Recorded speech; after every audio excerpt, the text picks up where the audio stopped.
5, 4, 3, 2, 1.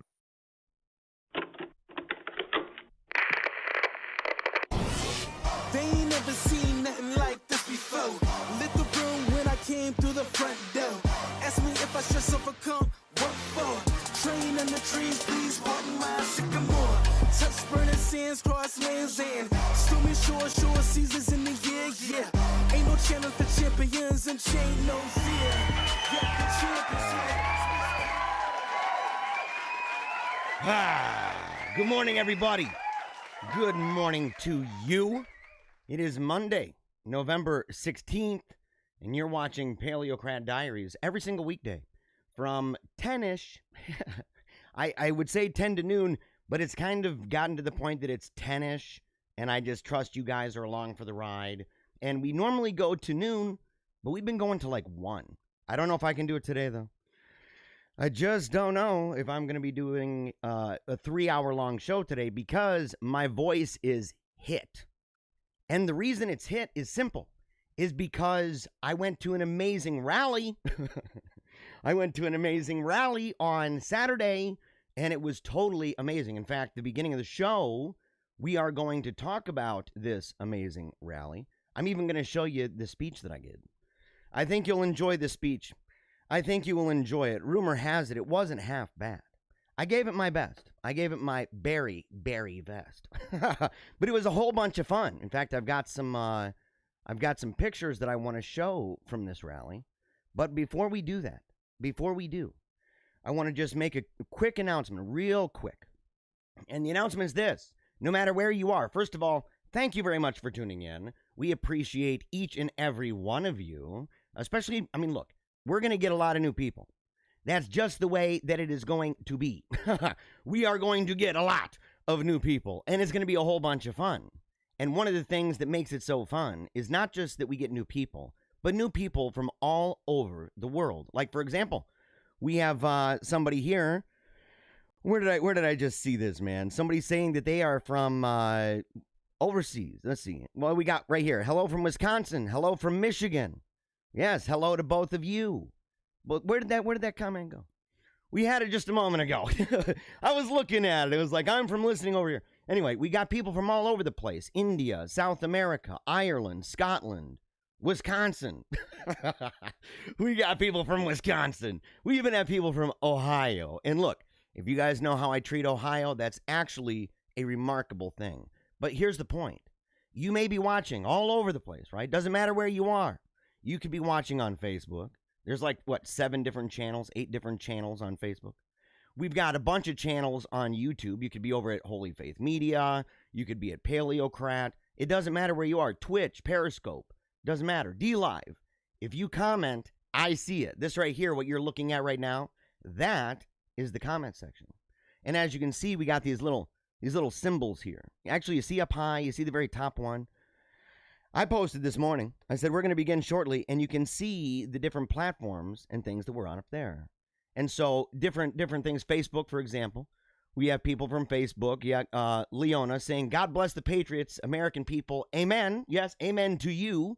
Amen to that. We need more and more and more and more and more of those. We have Maria. She says, good morning. She's over on YouTube. You have Kathy Thomas saying good morning. Good morning, Kathy. It's really great to see you. Yes, and she said, good morning, Holy Faith Media Network. Don't you love it, by the way? Don't you love Holy Faith Media Network? What an awesome group of people. But it doesn't matter where you're commenting from. You could be anywhere. Nitro is in Orlando, Florida. It's good to see you, Nitro. He's watching on, I'm assuming it's a he. Maybe not. Maybe I shouldn't assume. We got a lot of ladies, man. You got Andy. Oh, well, look at that. I know who that is. I know that, Andy. Hey, friend, how are you? He's watching on Facebook. Ross McElroy. Dude, bro. Ross, man, yeah, I'm glad to see you, buddy. I'm glad to see you. I know you've got your eye. You got your eye on the right stuff, and your finger on the pulse of a lot of these things going on under this, kind of under the radar, behind the scenes, man. I've heard good reports. Really glad to. Oh, and it's she says this is actually Angela. Okay, good vibes. Well, Angela. Okay, either which way you go, Ross or Angela. There are some of my friends. Because I was going to say they're some of my favorite supporters, but the truth is they're actually really great friends. I know. Ailey comes down. She's scrambling down. It's not Ross. It's not Ross. And I'm like, oh, yeah, I got to the second part of the comment. It happens. It happens, by the way. Barbara says, you rocked on Saturday. Oh, you know what, Barbara? I love you. I love you. I'm so glad that you stopped by and said hi. I was over in the VIP. And she was there. And it was totally amazing. It was totally cool to see her. Big hugs to her. She goes back a ways with us with Team Tiny Dancer. Her daughter, by the way, is one of the greatest human beings I've ever met. So very, very proud. She wrote, so very proud to be your friend. I even got to hug all the wee Bannister beasties. Yes, you did. Yes, you did, because they were there. They were cold, though. They were cold. Last two here. Kathy says she's from Texas. And Dana says, hello from Colorado. So, as I said, we've got people all over the place, okay, all over the place who are tuning in and they're commenting. So no matter where you are, and I see that behind the scene, by the way, guys, I see that behind the scenes. So I'm able to see what's going on. I'm able to see what's going on and to keep track of that. So I try anyway to keep up with the comments as it goes and engage with them in real time. So, and then we always, of course, we go back and we check them out. So make sure, comment away, like, comment, share. It's the best thing you can do to actually help the program. Now, before we move on, okay, well, I guess it is in a sense moving on, but before we get to the news, all right, before we get to the news regarding the animals, okay, and the funny news, and then we get to the serious news, and then we get to all the crazy violence that's been going on, that I've been, in fact, warning you about. I've told you to anticipate this, that it's coming, and that it's all coordinated, right? None of it's organic, this violence. They've been plotting and scheming. They've been plotting and scheming for quite a while, because we talked about that, remember, guys? We talked about Sunrise Exposed, Millie Weaver, and the leaks that she was talking about. So we showed you the videos of the way that the protesters, the organizers of those violent protests on the left, in D.C. particularly, we showed you what their plans were. We showed you, with them telling you, we didn't even have to show you. We let them show you. We said, hey, go ahead, let us know how crazy you are. And they did. They opened like a 20-gallon, 50-gallon drum of this stuff and said, hey, everybody, check out how cuckoo crazy I am. Check out how violent I plan on being. And we're seeing it right now. But you have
first, I lost my internet connection. Man, you need to come down quicker than that. Dang, son.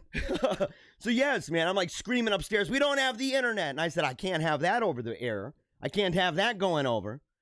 And so what ends up happening? I'm talking about the color revolution. I'm talking about lawfare. I'm talking about all the new people coming in. And what happens? Blam! The internet goes down. Blam! The audio messes up. Come on. We can't give up. We cannot give up. We cannot give up. Especially when we got people. Like, for example, in the comment section, we got Jim MC Keon says, "This is crazy. No proof." This is hilarious. By the way, just so that you remember, okay, we've talked about this a lot. Anybody who's watched the show, anybody at all who has seen this program knows beyond a shadow of a doubt that there's proof. Because we've shown video, you goon. We've shown video. What do you call it? I don't know. In this guy's crazy loonbird world, right? The people who say, there ain't no proof. There ain't no proof. I saw it on CNN. To all those people, you just simply got to ask them. You got to say, what to you qualifies as proof? Because we've got videos from within precincts where people are filling out the dots, looking around. We've got people picking up bags of ballots, unauthorized people bringing in ballots in the middle of the night in cars that are not authorized with nobody there. We've got people saying, you ain't allowed inside. You can't come anywhere near these ballots, even though that is what they're legally supposed to do, even though a judge says to go ahead and do it. What do you call that? What do you call it when you have videos? And we've got them. We've showed them. What do you have when you have videos of people tearing up ballots or throwing away ballots or looking around like this and then grabbing a bunch of ballots and stuffing them in their bag? What do you call that, champ? Me no see nothing. That's what you are, man. You're like a little kid. Me no see nothing. Hiding behind a curtain, your feet sticking out. You can't see me. Man. It's unbelievable, guys. It's absolutely unbelievable. And these people, oh, how about this one? Sworn affidavits. Sworn affidavits. What do you call that, man? What do you call a sworn affidavit? You can get in trouble for lying, by the way. You can get in trouble for lying. You know, they call that fabricated. It's surveillance footage. It's surveillance footage. Oh, that's fabricated. The people inside the precinct, the footage from the poll watchers going downstairs and finding people with a whole bunch of ballots, and they ain't supposed to be down there with those things. Oh, but they are. And they go down and say, hey, what are you doing with all these ballots? And they don't know what to say. They don't know what to say. In fact, they say, oh, you're going to have to talk to our manager. Well, who's your manager? Do you know his name? Oh, boy, what is his name? Dude, it's a big fat lie. What do you call the evidence that they have where you say, okay, you can go through and you can begin to see what happens with these glitches, like Dr. Shiva with MIT. You can see what happens, and you can see the statistical probability with these algorithms that show, okay, here's a standard line for how this thing's played out. Here's the kind of line that would have to be in order for this to make any sense. And lo and behold, the line that would have to be is not a straight line. It's a hockey stick. It's a hockey stick, man. Yeah. It's bologna sauce. It's bologna sauce. And yes, Mrs. Hahn. I know who you are, Mrs. Hahn. I'm going to show, look, Mrs. Hahn, because you're here, because you are here, I am going to show here. Actually, hold on. Let's go over, because we got to move on, man. We got to move on. We got to do it, right? We had some technical difficulties. I'm hoping that they're through. That's my hope anyway. So here's the deal. Over the weekend, we had massive rallies. There were rallies all over the country. This right here, this is an aerial photograph from Washington, D.C. Now, you may have seen, if you're one of those people that's actually still turning on mainstream news, or you've got friends on Facebook or Twitter, and they're showing pictures, and like, oh, this is all the people that showed up to the rally, and they showed, like, the corner here. I'll even get myself out of the picture so that you can see what they would show. You see this? So, okay, I'm gonna zoom out. As soon as I'm off the picture, as soon as I'm off this picture, then you're gonna see basically what they show. Here we go. Yeah, you see that little spot down there on the left? They're like, oh, that's the people that showed up to Washington, D.C. And then you go and you look and you go, oh, no, I don't think so. Why don't we look around and see the entire thing? There's one picture, by the way. Look how far it goes. Look how far it goes, man. Look at all those people. And here we go. Check out this one. Oh, blam. Yeah, looking kind of big. looking kind of massive, by the way. Oh, this one. Look at this thing. Look at all those people. Look at all those patriots. They flooded the place. They completely flooded the place. Tons and tons and tons were there. It was a whole good time, but it didn't just happen in Washington, D.C. Oh, no, no, no, no, no. It happened all over the country, and including, well, right there, that's a national one. Here we go. It included Michigan. There we go. That's what I'm saying, Miss Hahn. I think you'd like that. Other listeners, in fact, I know the people right there, those eagles, those patriotic eagles. I know both of them, and so do you. If you tune in, you know them, and you may know them as Bethany, who I've said before. I said I think Bethany might be our most hardcore fan. She's a total freaking geek for the show. Tunes in every single day, right? Practically all day. And if she doesn't, I'm really worried. If she doesn't, I'm worried. You know, we got to get the paleo chopper cranked up and say, we got to go find out what's happening, because Bethany's always there. She's always there, always tuning in, always having a really good time. And there's the big man, my boy, Adam Heikela, one of the greatest guys, man. He is a real trooper. He's on the front line of everything here in the state of Michigan. He's got a really great story. We are going to interview him in the very near future. It's going to be a whole bunch of fun. You're not going to want to miss it. But here's the thing. So, and then, of course, Maya, okay? So Maya over there on the right. Maya had an amazing speech, by the way. She's a powerful communicator, and she did a great job organizing all of the people together. It was powerful. It was powerful. And so, but here's the thing. Adam was like, hey, because remember last week we talked about the possibility of our family going to D.C., and we're thinking about it. We looked into hotels. We looked into how much would it cost. Could we have the kids maybe stay with my mom in Pennsylvania? You know, was anybody else going? You know, is there going to be anybody else that we could possibly go with or whatever? We were looking up all different things, and it just wasn't looking good. It just wasn't. It was too late for me to do that when we've got a St. Bernard, 2 cats, and a bunch of kids, and a family van. It was like, that's a lot, man. That's a lot. And so it was kind of bumming me out, but all of a sudden I get a phone call. And that phone call came from my boy Adam. And Adam said, would you like to speak at this rally? And I said, sure. So now I thought he was organizing, and he wasn't. So he told me I had to call some folks. And I did. I called him. I called him up, and I didn't know him. They didn't know me. You know, and they're like, what would you like to talk about? And so I told them what I wanted to talk about. And they said, sure, sounds good. Why don't you come in? And we got in this conversation. And eventually they bumped me up. It was originally going to be like 5 minutes. And they eventually made it like 12, and I think I went over. I was trying not to. I had my watch and everything, but I have a feeling I did. I wouldn't be surprised. I have a way with, blabber. And so I go there. I don't know anybody. I mean, I'm just being honest. I don't know anybody. So, at least not anybody organizing or anybody up there speaking, apart from Adam and Bethany. I did know them. So, man, I was a little nervous, man. I was a little nervous. And last week was crazy. Because last week we're sitting there and we're talking. How many hours did I do, man? It's like 17 hours of live broadcasting. I had to watch 2 different movies to review. I watched Black Christmas, the first and the second. So we had to review that for Paleo Cheese. That was recorded on Friday night, and that's a double episode. And we had people we had to interview, had people on the show with us. Okay, we had guys from the Final Guys and Monster Men.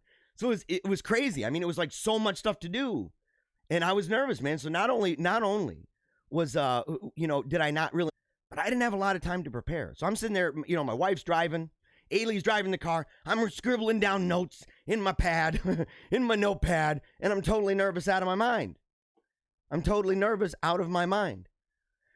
And then it comes my time to speak, and I'm going to show you right now. That's what it off the screen all the way, and I hope you enjoy it, guys. I gave it my best. Which is one of the reasons why my throat is hit right now.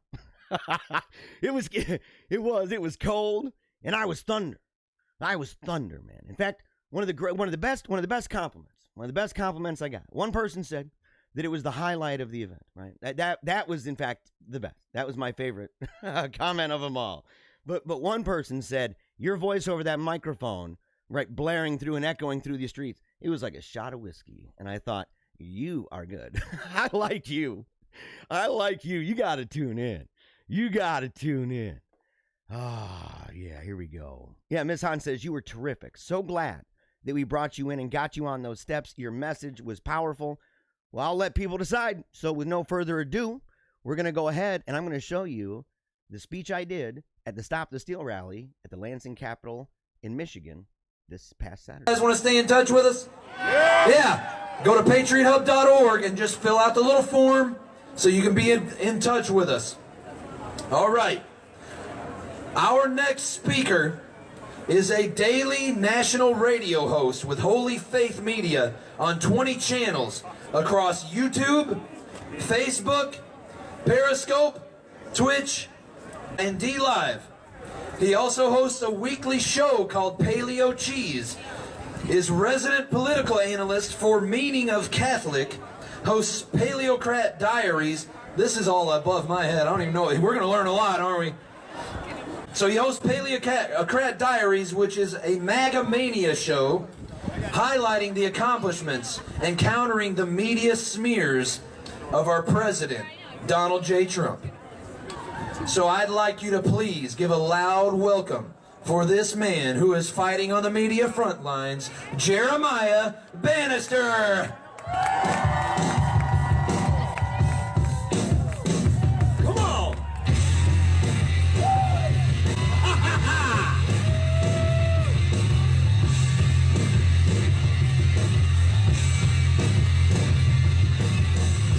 I want to hear you howl, Michigan. We are the heart of the MAGA movement. Donald Trump, he knows. That's why he showed up to Grand Rapids in 2016 and again in 2020, because he knows that we are the heart of this movement. All right. Now here's the deal. I was asked, he said, hey, you want to speak here? And I said, yeah. He said, what do you want to talk about? And I said, I want to talk about people being hopeful and optimistic. But I got to be honest, guys. I got to be honest with you. In order to do this, we're going to have to go down memory lane. And I think, knowing that you support Donald Trump, you've got a good memory. You ain't going to forget any of these things. We've been lied to for a long time, haven't we? Yeah!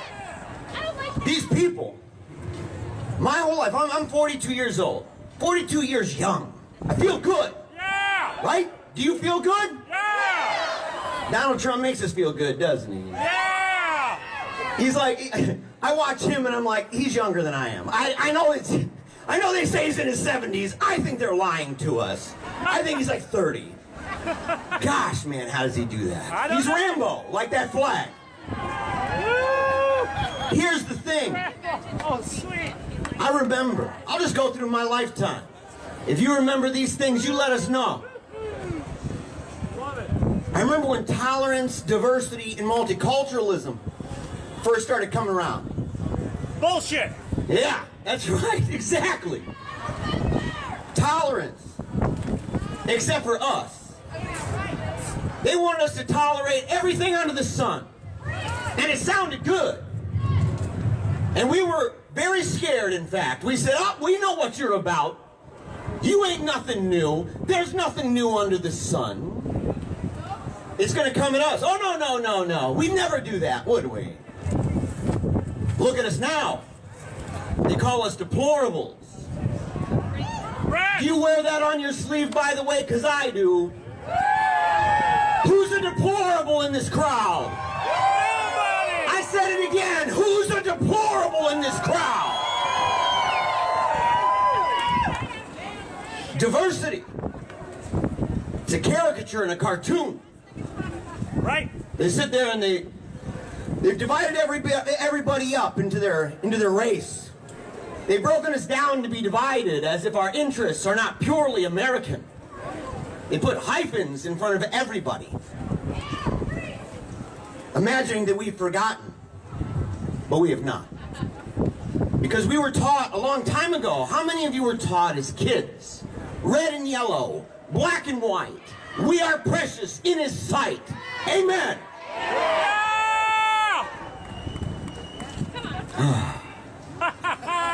Yeah, exactly. You know. My grandma taught me that one. They can push it all day long. They can sit there all day long and shove it down our throats, but the truth is I will never forget what it feels like to be on a porch swing with my grandma as she's singing me that song. And that formed me as a man. They pushed the idea of race over character and quality, over merit, sex and gender over merit. And it's gotten to the point, and we were worried. We said, if you change and play Mr. Potato Head with words, and by the way, no offense to Mr. Potato Head, but they're playing Mr. Potato Head with words, like silly putty, and now we're at a place where boys aren't boys and girls aren't girls. Right. Unless, of course, they want to bash on men and women of tradition. And then all of a sudden, magically, they pull it back out. It's convenient for them, isn't it? And it's a big, fat, freaking lie. They talked to us about multiculturalism. It was a New World Order plot. It was a globalist scheme. And they shoved it down our throat. They hated America first, and we knew it. They swore up and down, no, we don't. We don't want to tear down history. And now what are they doing? All across the country, schools across the country, they're taking out the names of Washington, Jefferson, Roosevelt, Abraham Lincoln. What's wrong with these people? Communists! Where do they think they are? Who do they think they're dealing with? They're dealing with MAGA country. MAGA! Hang them high! They wanted to consign us to the dustbin of history. Immigration. They told us, and remember even the GOP. Even the GOP after Romney lost, what did they do? They said, hey guys, you guys just have to realize what we need is open borders. No! Hey, look, they said so, right? All the rhinos told us. No! They said, oh, what you need is open borders. It's the only way that you are going to increase the margin of people from south of the border, Hispanics and Latinos, who would vote for the Republican Party. We were assured that. They went on all the news and let us know. Liars! Marriage. They thought that they could change it, and in changing it, it wouldn't do anything. But now we live in a day and age of people, you know, what's the one video? The guy says, oh, I got a Nintendo Switch from my wife's boyfriend. And I thought, man, bro, you're messed up. You're messed up. You need a...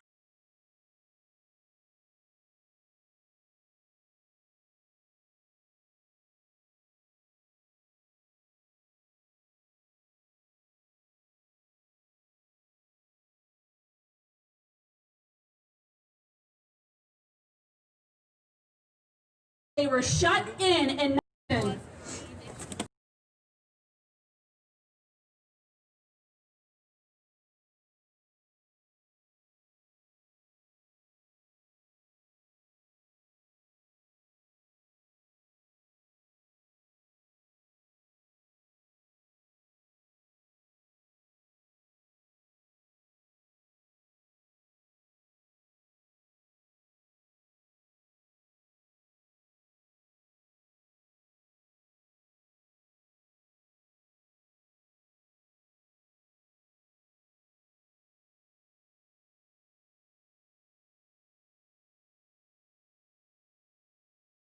You guys want to stay in touch with us? Yeah. Go to patriothub.org and just fill out the little form so you can be in touch with us.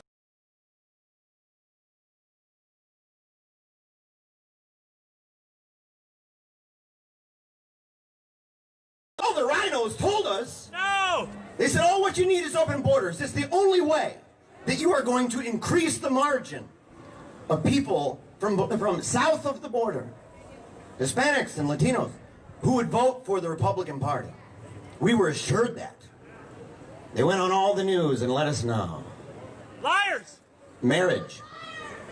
They thought that they could change it, and in changing it, it wouldn't do anything.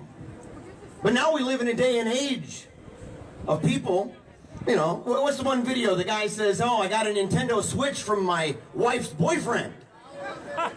And I thought, man, bro, you're messed up. You're messed up. You need a big fat dose of MAGA. You need a big fat dose of the Lord. You need to take a knee for Jesus Christ. Now we're at the time of Desmond, the not so amazing, and I feel for him. Pray for that little guy, by the way. He's going into bars with adults that are putting money in his underwear, and he's a little kid. Just think about that for a second. Queer. We're in the day and age of cuties. How many of you have seen that pedo crap on Netflix? Bullshit. Blah. Blah. Do you remember the lie about abortion? They just wanted it legal and rare. That's all they wanted. And now what have we seen? We all knew this was true. We could see it from a bazillion miles away. But what do we see now? Oh, not only all the way up to the time that you're born, but now if you're born and you ain't dead, they don't care. They don't care. They want to kill it. That's right. They want to kill it. Murder. Because in the end, it's a death cult we're dealing with. Death cult. They're completely racist. Completely.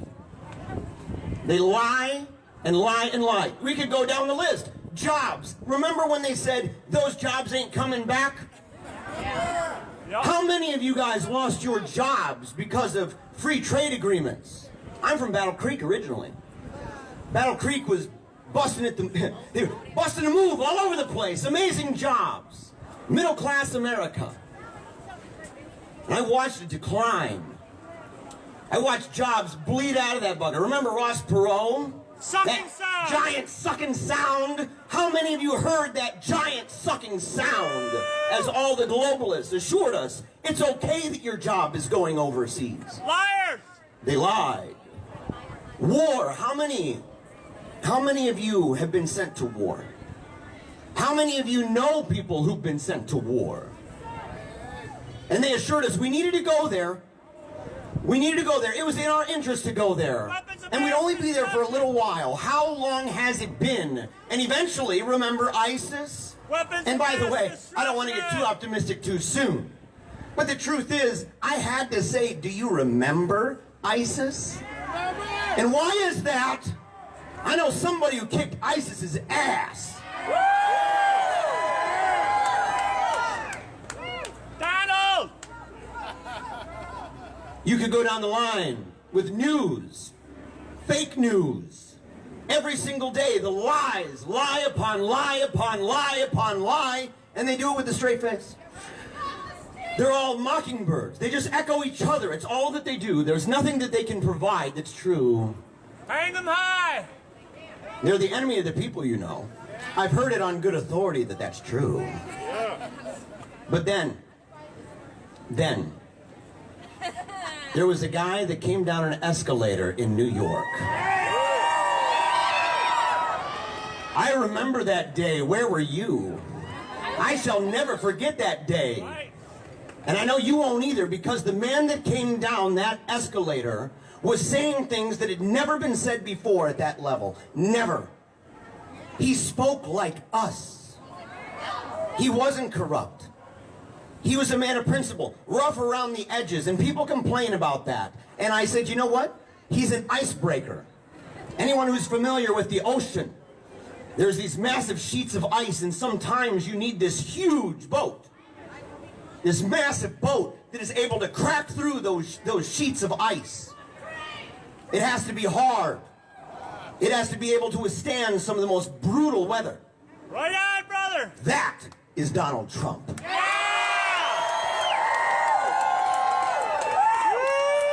That icebreaker makes it possible for the supply ships to make their way through, to nourish people, for economic boom and benefit.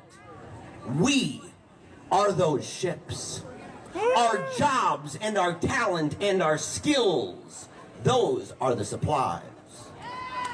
And if Betty Crocker was looking for a recipe to make America great, she could start right here looking at all these people. But now, the end of it's this. Now, we're dealing with yet another lie. Election-gate. It's mega rigged. We all know it. Super duper crazy if you don't believe it. I got a text just a minute ago from somebody saying, there's no evidence of this. And they, yeah. Lies! They shared a Guardian article with me. I said, dude, the Guardian was sharing PP Gate. Do you not remember the Steele dossier? I said, you guys are nuts. You're nuts. Liars! They are. They're cuckoo crazy pants. Wearing horse blinders, man. And the thing is, they're trying to dishearten you. So to sum it all up, here's the hope. What do we do now? Hang them high! Here's what we do. Number one, and these are the mottos of my show. The mottos of my mission in my life. In fact, taught to me by my firstborn daughter. She died of brain cancer 4 years ago. And she left a mark on me that will forever animate everything that I do. She was a powerful girl. Superstar. It's an amazing story. You bet. Yes! Tiny Dancer, come on, son. Come on. Now, here's the thing. Number one, you don't ever give up. These were her mottos. You never give up. Never. Never! They're going to come at you with everything they got and tell you that you don't see or hear what you've seen and heard. And you're going to keep whistling as you work. We have to make sure that we audit the daylights out of those ballots. Only legal ballots. That's it. Because we need law and order in the democratic dynamic of our great republic. Because it's what we are. Number two, in this process, we need to demand that the legislature get involved via the 12th Amendment. Yeah! They need to send electors. They need to realize exactly what's going on. And we need to remember a lesson from Little House on the Prairie. You remember that show? Yeah! Of course you do. That's good, wholesome American stuff. Little House on the Prairie, there was a storm that came in, wiped out the entire farm. Charles and all the men were super bummed out. And it took those women.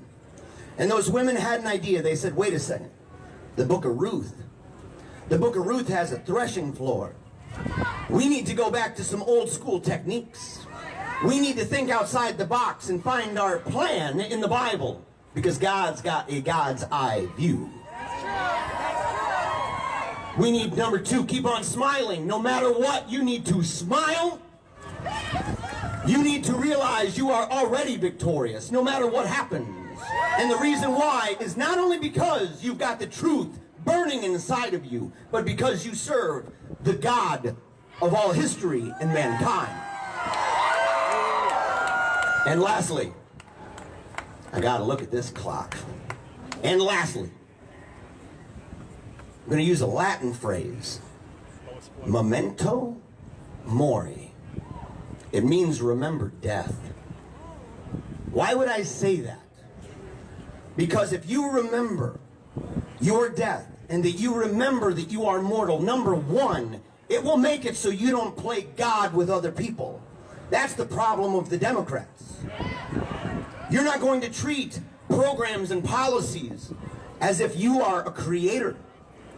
It will keep you in your place as a creature, but also because you don't know when it's going to happen. You aren't assured another breath or another day. And so if you keep these things in mind, it will inspire within you the kind of resolve that says, I will give everything I've got, every single moment of every single day, to make sure that I honor God, that I love my family, and that I sacrifice for the greatest nation that has ever been on this planet. So I thank you all. Fight like hell, because we are going to make sure that Donald Trump is back in the White House for 4 more years. Come on. Come on. Yeah. That's what I'm talking about, kids. That's what I'm talking about, kiddos. Ah, man, what an amazing day that was. And look, I am truly sorry I am truly sorry for all of the technical difficulties. It's crazy. It's crazy because all of a sudden things are going good. It's running smoothly. The little green light on OBS is warming my heart. And then all of a sudden it turns yellow. And then it turns orange. And then it turns red.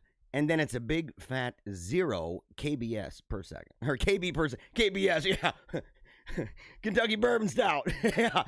0 Kentucky Bourbon Stout per second. Right? That's how bad it is. Because in order to facilitate a show like this, the internet needs a lot of that bourbon stout. It's just true. It is just true. So we're going to go ahead real quickly. Let's go ahead. We're going to touch on these. Then we're going to go to the funny stories. And for people who may be unfamiliar with the way that this particular show operates, it's simple, right? We have tons of fun. We have tons of fun. We go nuts. It's true. It's true. I might lose my mind every now and again. I've lost my voice. I've lost it. Not as bad as last year. Last year, I was like 30 days where I couldn't even barely talk. It was a terrible thing. It's an interesting story, though. I have a video about it, about what it's like. In fact, the beginning of the end of my program, right? The credits at the end where I say, if I don't talk into microphones, how can I make all that loot? Right? How can I make all that mad cash? And that video is actually taken from me once my voice started coming back. I still had that kind of tone loc deep in the throat. I still had a little tone loc resonance happening pretty deep down in there, you know. But thing is, this show is super intense, but we have a fun time, and we begin the program with fun stories, viral stories, and we make fun of it. We have a great time, so make sure to stick around for that. And then we're gonna get serious. We're gonna talk about election issues, but we're also gonna talk about the violence that's been going on, because you need to see. I talked about it beforehand. People said, "Oh no, you're making it up." You could share with them videos, as I did. You could share videos with them that show leaked footage from Zoom calls by people involved in the organizing efforts of hundreds of different groups. And these people talking about violence, talking about weapons, talking about taking over government buildings. Amazingly, none of these people were arrested. I'm serious. I'm actually, I'm being very serious about this. You know, we had a story right before that happened where you had individuals who were quote unquote plotting a kidnapping of a governor. It was actually more than one governor. It was more than one party. It was not just governorships. It was a lot of other things. And it maybe wasn't even really a plan. It was guys talking to each other. We're going to find out a lot more about that as the court case proceeds. But the point is, even if, let's suppose for a second that everything was true in the way that it was originally framed, what the people were talking about in these Zoom calls is a bazillion times worse. A bazillion times. And let me say this, a bazillion times more coordinated with people long involved in the secular, progressive and anarchistic movements all around this nation. And not just them, but people who worked in the government, people who worked for military contractors. And they were going through talking about how they were going to accomplish this, what their aims were. And at the core of it all was violence. It was violence. The kind of violence that they had to accept the possibility that maybe some of us are going to get shot. They were talking about live ammunition, live rounds flying through the air. And you have to know, are you in it to win it kind of thing. That is not just chumming around. This is a highly coordinated effort. And it took place before the election because it was involved in the color revolution scheme. Period. End of story. We've documented it. It's not even up for debate. It's not even up for debate. You know, so you got to know. So I want to show you these videos because you have to know not only what's coming. I know some people can say, well, it's what's coming. It's what's coming. No, it's what's already here. It's like the question somebody asked. They said, you know, I was on a meeting of Catholic, and somebody asked, do I believe if Biden gets in that we're going to be forced into the catacombs? And I responded by saying, you don't think we already are? We're not allowed to go to church. They've shut it down. If you dare to go to church, there were videos we showed, people outside chanting and singing and being arrested by the police. We saw it. We saw it in California. You had Pastor John MacArthur reopened and he was one of those guys that wanted to play along in the beginning. And what did he end up doing? He said, I'm not playing along anymore. This is wrong. This ain't right. So he opens up his church. What do? They shut off the electricity. He still goes. What do? They shut off the water. They still go. What do? They revoke the permit or revoke the contract, in fact, that they'd had for a very long time to use parking space. It's a really large church. They were working as hard as they could to deprive Christian people. And it's not just Christians, by the way. There's a video I showed of police, I believe, in New York, taking pictures with the camera, and they're going up into the windows in a synagogue. That's happening. That's happening. You know, so I mean, you just simply have to, you have to know that this stuff is already going on. It's already going on. Let's see here. Teresa says Trump has like 300 lawsuits. It's totally true. You know, he knows how to play that game, by the way. He knew it was coming.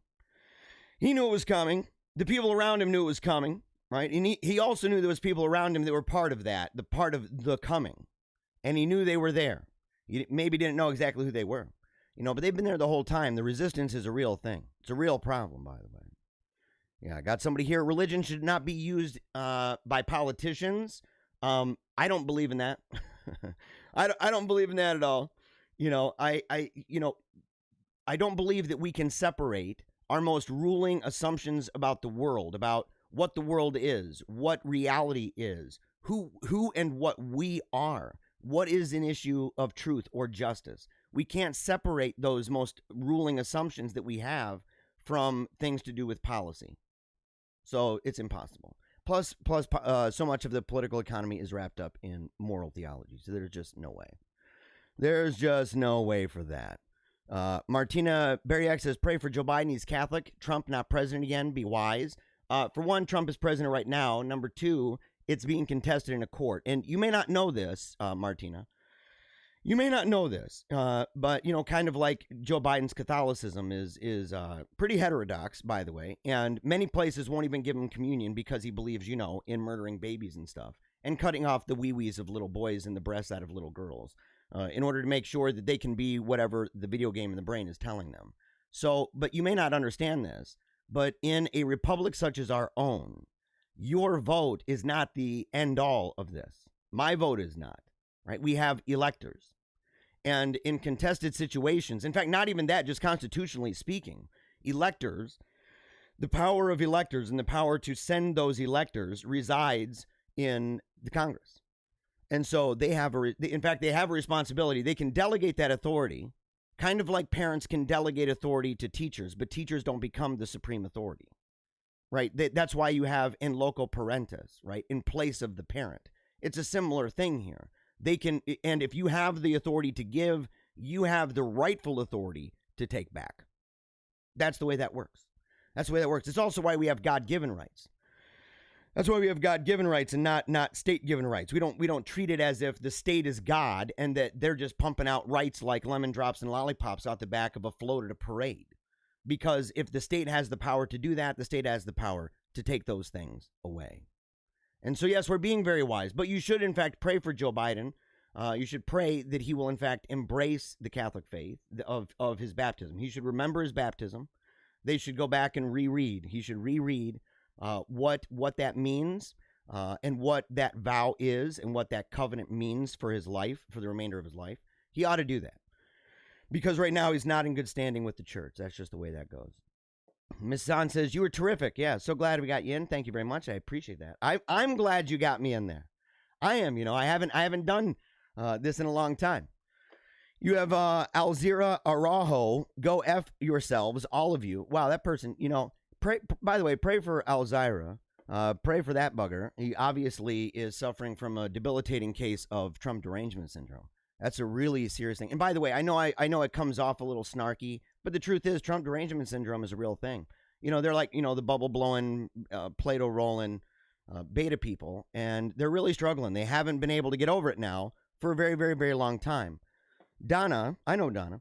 Sad to see every man has his price. It's sad to see that somebody thinks that I'd do anything for the price. That's what's actually sad. You know, she ought to know better, by the way. She ought to know better. You know, if someone believes that I do things for the money, they don't know me. You know me. You don't know my life. You don't know what I've done. You don't know the sacrifices, in fact, that I've made And many of those sacrifices on matter of principle alone, sitting there saying, I don't play this game. In fact, there's an example.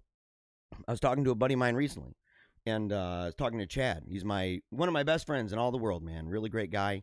I co-host Paleo Cheese with him. He's an award-winning author, wrote Skullface Boy, and a bunch of other really great things. We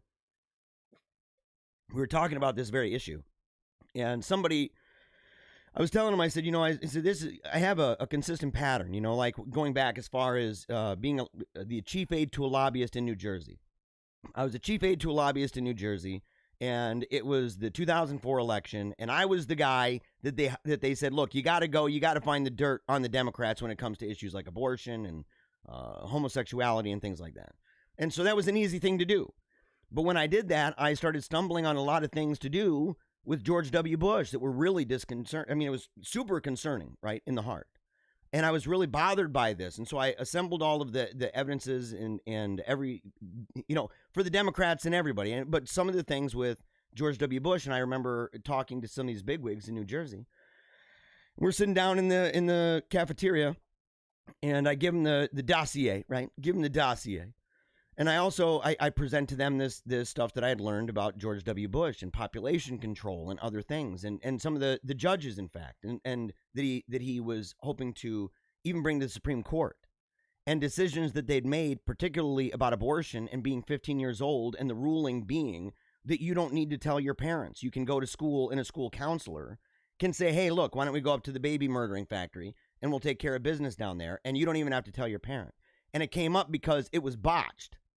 And the girl, that's what happened, by the way. The girl ends up getting an abortion. It was botched. Not all of it was taken out, and ended up having to go back to the hospital, found out what went on. And the ruling, though, in the court, by a guy Bush loved, by the way, Bush put him there, and Bush wanted to put him up high in the high court. And the ruling is that 15-year-old girl did not have to tell her family. Okay? So I bring this stuff to the bigwigs. And these guys looking at me, right? I mean, these are spooky folks. These are big money rollers, right? And they're talking to me, and they said, none of this can come out. You cannot talk about any of this. And if you do, you will never have a job in New Jersey politics for the rest of your life. Well, I went home, and I wrote a letter to the editor of the largest newspaper in the state. And I didn't have a job in New Jersey politics for the rest of my life. Or the time that I was a pastor, a guy came in, asked me if I would be willing to be a pastor of his church. He said that the place was totally ruined. He said, look, we're dying. I didn't know that there was like 8 people in the church and that he was the youngest one. He was like 69 years old or something like that. I think his wife was like 72. And the rest of them, and this isn't a joke, the rest of those people that were in the church, bless their heart, were people that he would get in his van and he'd drive up to the elder home and he'd pick them up and bring them to church. You got to do that. But, the thing is, that was the church. That was it. And so I go in there, and I end up taking this role. It wasn't lucrative. It wasn't very lucrative at all, in fact. How much money are you going to get from that, by the way? And so I end up doing a great job. Within a matter of a month and a half, I think I'd baptized 12 or 13 different people. Never been baptized. No infant baptism involved in this. Just simply new people. I went out in the streets. I was talking to people in the streets, mainly kids. We had a youth group. Our youth group had over 15 people. It had 0 before. We had a praise and worship team. In fact, some of the people in the comments, at least one of the people in the comments, Nicole, she knows this. She was in it. She knows. And so you sit there and you say, I brought this church to the point where it was averaging about 60, 65 people every single Sunday morning. I'm preaching every Sunday morning, every Sunday night, and every Wednesday night. And I was organizing all the youth stuff and working with the worship team. And after I did all that, after you bring the church back up, the pastor brings me in his office one day. And he hands me this piece of paper, because I was a Calvinist at the time, right? So I believed in predestination, the whole tulip thing. And I believed in that. And he handed it to me, and it was something from a guy named Norman Geisler, and it was against Calvinism. And I'm wondering, what is this all about? Like, what is he doing this for? And he said, you have to make a choice. You are either going to remain a Calvinist. And by the way, just so you know, I had not preached anything to do with Calvinism while at the church. And when he approached me, I told him. That was the first thing I said. He said he didn't care. And in the end, he said, look, you got to make a decision. He said, you either have to drop the Calvinism or you're not going to be a pastor here anymore. I walked out the door. I walked out the door. I don't play that game. I went to Christ for the Nations in Vancouver, Canada. This is the last one I'll tell you. Went to Christ for the Nations, Vancouver, Canada. They found out, co-founded Christ for the Nations originally in Dallas. They found out that I didn't believe in women pastors, but the school was founded in part by a woman, right? And so she was a pastor. She went around and did preaching and stuff, which that's a different thing. But but being a pastor, and they supported women pastors, and a lot of the people who went to that school were women who were hoping to one day be pastors. Okay, and so they brought me in the office and they talked to me about it, and they said you have to drop your position on that and your position on Calvinism, or you can't finish the school year. It was my last semester. I would have had my pastoral license. It would have been so easy to simply say, okay, yeah, it's not a big deal. It's not a big deal. And just gotten my degree, walked away with my license, and started my own place. It would have been easy. And what I do? I end up leaving. I had half of a semester left. I had already gone past the midterm. We'd already done that. We were leading up. We were weeks away, 4 or 5 weeks away from finishing. I never ended up getting my license through that school. That was years of my life that I watched literally go down the drain as I walked out that door. And you want to know something? I don't regret it one bit. I don't regret it one bit because what Donna doesn't know, and what she ought to know but doesn't understand, is that I don't play that game. I don't play that game. I tell you as it is. I'll tell you what I believe. And I ain't playing that game. All right, here we go. Let's see here. Jamie asked, Muster Frau, so this man speaks for Catholics? No, I'm the host of this show. Maybe you didn't hear, the intro to my speech never said, and he speaks for all Catholics. We have a pope, by the way. We have a pope. We have bishops. I've got a confessor. Give me a break. Give me a break. So, all right. Yes, last one for now. Adam says, the wind blowing the flags in the video of the speech. In the video, it looks awesome. Yes, man. Yes, it does. It looks super dupe dope, man. Super dupe dope, super dupe excited about that. And by the way, I've been assured that this right here, we're going to lead into the funny stories, is that this right here is Mr. and Mrs. Patriot. Oh, yeah, I see it right there. Okay, it's on their shirt. There you go. Mrs. Patriot, Mr. Patriot. I got it. I asked him, by the way, I said, where's your tutu, bro? Where's your tutu, man? Oh, my gosh. Okay, and remember, if you love the show, and I know you do, make sure to go to paleocratdiaries.com. You can learn more. In fact, you can connect with us right there at the bottom of the screen at paleocratdiaries.com. It's got a little bar that says "Let's talk" or something like that. Let's chat. And if you communicate through that, it goes straight to my phone. Goes straight to the phone. So you're gonna have a really great time. You can communicate that way. You can subscribe. It's at the bottom of the page. We've got a subscription module. You can go ahead and subscribe. We don't spam you. We don't spam you. In fact, we don't send you as many things as we even should. It's something I got to work on, guys. It's something I got to work on because I'm not very good at it. So, but make sure you can do that. And of course, we have membership. That's what this show is about. Is doing work in order to ensure that we can continue sending our kids to private school. We made a sacrifice to send them to Sacred Heart Academy. We showed a video in the last episode, a promotional video of that was really powerful. It made me choke up. It happens sometimes on the show, right? Every once in a while, we'll get choked up, kind of thing. And so we showed that promotional video to show how Christ is the center, right? God and the gospel is at the heart of Sacred Heart Academy. It's a classical Catholic education. So they read the classics, they learn rhetoric, they learn debate, all of this stuff. They learn political theory, music theory, art theory. They're learning Latin to be conversant in Latin by the time they graduate, writing long essays in Latin, translating things from Latin. It's very, very awesome. They do long form memorization with poetry. My son, he memorized the entire Paul Revere's Ride. It was like 7 minutes long. And I thought, man, 7 minutes of just boom, boom, boom, boom, boom, boom, boom, boom, boom, over. It was just powerful. All right. Speaking of powerful, Pringles has made a giant tube as tall as a person Dude, do you think they just want everybody to get diabetes? Like, they're like, this is our can called diabetes. Right? Look, he's popping out and he's going, yeah, man, you're going to get diabetes. Just the way that thing works, man. Just the way that thing works. Because, dude, if you have a can as tall as a person, you know that there's going to be pictures of people where they've just got that huge can. In fact, you know, I might do it. I might go and buy a big can of that. I might go and buy a big can. You know, sit there maybe on like New Year's Day. New Year's Day, watching football on TV, eating that. And that's, a Japanese arm of the company has dubbed Pringles Day, November 11th. Oh, so we missed it, man. The firm created a batch of cans that are 161 centimeters long. Why? Why, man? And look at this. Look at the girl. Look at the girl. Dude, she's not eating those Pringles, though. That's the thing. This girl is not eating those Pringles. I don't know about that outfit either. I don't know about that outfit, man. Or the hair. What's going on with that hair? I mean, I understand, you know, they're all into they're kind of cutting edge when it comes to style and everything else. But yeah, that outfit, no. That outfit, no. I don't know about that. Yeah, unbelievable. We're going past that. I can't deal with that anymore. Oh no! What's this? What is this thing? Do you guys even understand what this is about? Why? Who sent this to me? I don't know, man. We're documenting. We are documenting the great revolutions that are taking place, and apparently evolutions taking place in the animal kingdom.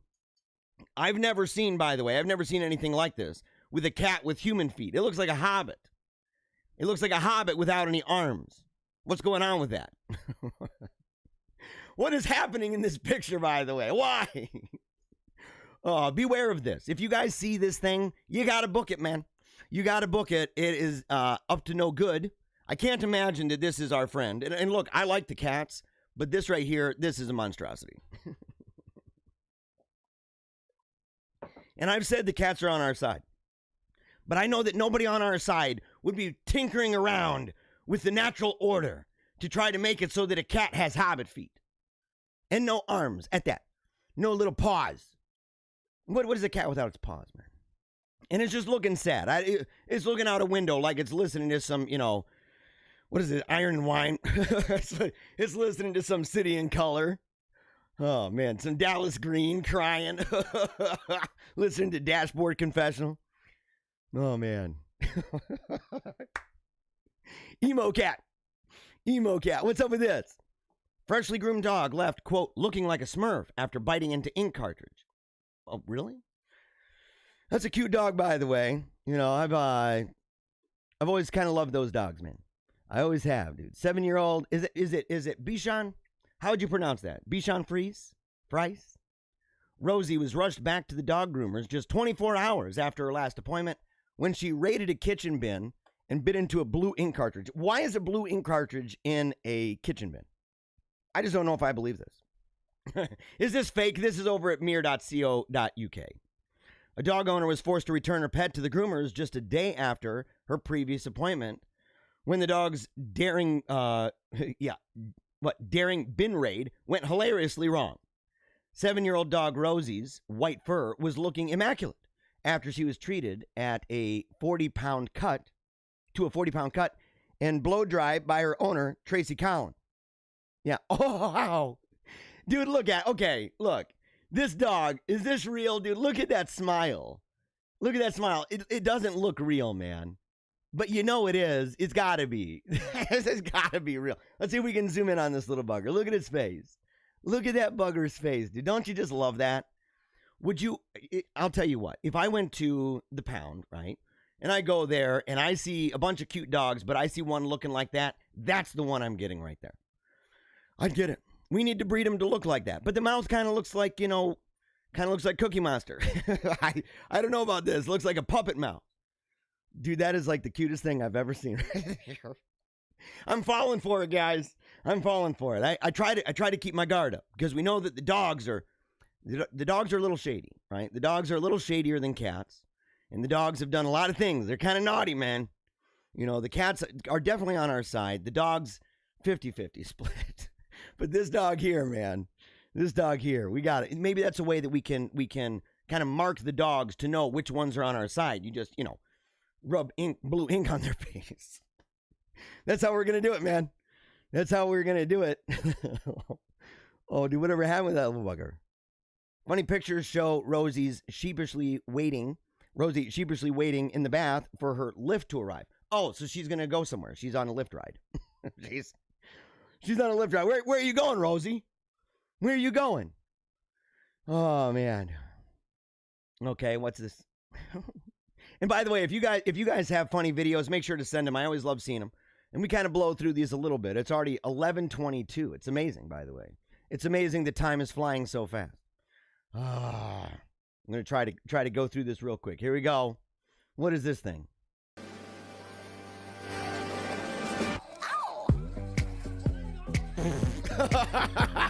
Yeah. Okay, dude, check out that cat one more time, dude. Okay. Oh, you can see its face, dude. Look at this little bugger. That looks like mine. I got one of my buddies, man. One of my best friends, dude. I'm serious about that, by the way. I'm serious about this. Lion. I love little Lion, dude. Lion is a big fat cat.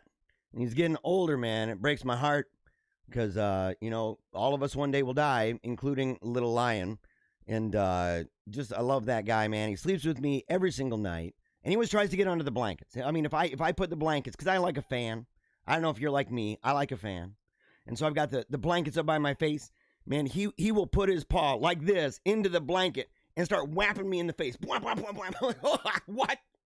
And then I try to nudge him away. And then I feel it real slowly start creeping up my face again. Blah, blah, blah, blah. Come on, man. Come on, brother. This guy right here, what are these, prawn? Unbelievable. Hook me up, son. Hook me up, son. I love those little buggers. Okay, when you ask a girl out and she actually says yes, dude, bro, yeah. Okay, guys, and do you feel it? Do you feel this one? Okay. This isn't the animal uprising. Maybe it is a little bit the animal ascending, right? It's the animal within us. It's ascending. And you get that you make the decision in your heart. And you say, I'm going to go. And I'm going to go ahead and I'm going to ask this girl out. You've been scoping her out, man. She's looking pretty hot. You're in 4th grade. You're in 4th grade. 5th grade, right? Whatever. You're in 4th grade, kindergarten. But you go up, you're young, and you go up, and you're super nervous, man. Butterflies everywhere. But you're savage. And you simply have to have the lady. You gotta have her. So you go up and you do the deal where you do one of two things. You either go up, and I don't know which one's worse. You tell me, by the way. You tell me which one is worse. Going up and asking the girl just straight out, just saying, will you go out with me? Or is it worse to give her those little pieces of paper that you used to be able to fold up a special way that you could pull the tab and it would open up and you'd put in there, will you be my girlfriend? Check yes for yes and no for no. And you put a little heart and smiley face at the bottom. Which one's worse? Which one gives you this terrible sense of anticipation that you're about to be destroyed? You're about to leave heartbroken. And because, especially, to me, they both have their problems. If you ask the girl straight out and she says yes, either way, if she says yes, what do you say? What do you guys say? What have you said, by the way, whenever you've been in a situation like that? What have you said? You've been like, that's great, thanks. Like, what do you do? And if they say no, I have had that happen. One time I had that happen. I was hitting high. I was hitting high. I went right up, asked, and it was just a no. Really bummed me out, man. Really bummed me out. But now I look in Destiny says you are with the hottest lady in the universe. I'm totally hooked up fat, like the mayor from Powerpuff Girls. Totally hooked up fat. Ailey is my half Korean beauty queen. So what she is, I love her with all my heart. But here's the thing: like if you send the letter, then you have the anticipation of waiting, and you're seeing her read it, and then of course that gives her time to go and talk to her friends, and some of her friends are shaking their head no and giving you the death stare. And they're looking at you like, buddy. And other ones are kind of looking and they're like, yeah. And you're confused. You don't know. What are you going to do, man? What are you going to do? I don't know which one's worse. In the comments, Mrs. Han says the paper is just plain weird. Yeah, although the effort should be commended, right? Just ask direct, right? Direct ask is always better. Confidence is hot. Guys, do you hear that? You guys hear that? Oh my gosh. Unbelievable. Oh, by the way, Oliver, so it's a recording. No, here's the thing. If we've already like swatted away mosquitoes and we've splattered them all over the wall, then whenever they twitch in their last flailing breaths, like you're doing in the comment section, we normally don't waste too much time on that. I'll let other people deal with it. Because you're the guy that's shouting out all those things. Mask saves lives. Love is love. Blah, blah, blah. That's what you are. Not very engaging. Yes, hi to you. But hey, glad you're there. You need to make sure to share with all your friends that would hate the show, right? They just got to do it. Okay, here we go. Couple more of these stories. TikTokers think the vanilla extract comes from a beaver's backside. What the? No. Dude, is this true? There's no way this is true. There's no way this is true, man. This is going to drive me nuts. I love vanilla, by the way. What are you guys? Chocolate or vanilla? Chocolate or vanilla? Which one are you? Or are you a swirl kind of guy? I'm kind of a swirl kind of guy. Here we go. Yeah, TikTokers think that vanilla extract. There's no way, man. This is another scam. Probably some communist Chinese propaganda. Probably. We're going to find out. Yeah, okay. Record yourself before and after Googling, where does vanilla flavoring come from? Okay, so here we go. So here's this lady. We're going to show this lady. Let's find out what she says. I'm supposed to be recording myself before and after I Google where vanilla comes from. Vanilla extract? No, vanilla flavoring. Whatever, same thing. Like, I would assume it comes from a vanilla bean. Doop, doop, doop. Type. Where does flavoring come? Okay, so she's looking at it. She's looking a little suspicious. Why? Why are you looking that way? Is this fake? Oh my god, vanilla is my favorite flavor, my favorite scent, my favorite everything. Hey man, I'm down with that. I'm down with that. By the way, boys and girls, you remember Vanilla Fields? You remember that? You remember that perfume? You know, there are certain perfumes, man, that'll just stick with me forever, and that's definitely one of them. It's definitely one of them. I know ladies kind of have the same thing, you know, like there are certain fragrances. There are certain fragrances that they'll like for a very long time, like Brute. All the grandfathers have assured me, oh, the ladies love Brute. They love that. They like English leather, the kind you can get, you know, at the store on the bottom shelf for $5 in a plastic container. Believe me, it's the best. It is the best. Yeah. Okay, so apparently we're assured. This is over at Lad Bible. Who's assuring us of this? We got to. Oh, isn't it? Okay. So Lad Bible, it's unlikely, but strangely enough, there is a kernel of truth to the latest online hysteria. Dude, I am not looking forward to this. Because I'm imagining all those times that I've eaten ice cream. So, I mean, this is priming me bad, guys. This is really priming me bad. Or all the times that I, you know, smelled a lady wearing some of that Vanilla Fields and just was like, oh, that kind of thing. I don't know if I want to know. I don't know if I want to know the truth. You see, it's all down to something called castoreum. Okay, castoreum. What the heck is that? That comes from a castor sac. Dude, no. This is not good. Should we just stop right here? I don't want to know anymore. This is definitely TMI. This is TMI. I can't do this, guys. It's going to ruin me forever. It's like the story I did of the snake that went up through the hole in the toilet. And learning how they do that. You know, you could be sitting down on the toilet, you know, doing your thang, and all of a sudden you feel a little thing on, you know, the backside, and you look down and it's a snake and not one that you made. That's not good, guys. It's real bad. So apparently the castor sac, it sits between the animal's pelvis and base of the tail. Oh, dude, there's a word for that, and I don't think I want to use it. Is it like the gooch? Like, what is this? It's a slimy brown type of substance. And just when you thought things couldn't get more disgusting, no, There's no slimy brown substance in my ice cream. Dude, don't say this. Don't say this. Because now I'm not going to want to put any chocolate syrup on it. I'm going to be like, maybe it's covering up this slimy brown substance that if I saw it, I wouldn't eat it. It often mixes with the beaver's urine. Guys, why? Why are we doing this? Why do we subject ourselves to this in the morning? We got to wake up. This is how you wake up, man. This and the coffee, straight to the dome. Straight to the dome through a straw. Oh, man. I'm going to need a lot of coffee today, guys. This is bad. This is ruining me. This is ruining me. Oh, please. This is bad. This is bad. I need more. I'm so sorry. Oh. So apparently the flavor, part of the flavor is derived, I guess, from a slimy brown type of substance that comes from a beaver at the base of the tail. You know what else is kind of at the base of the tail? That's what I'm saying. Like, how do they get it?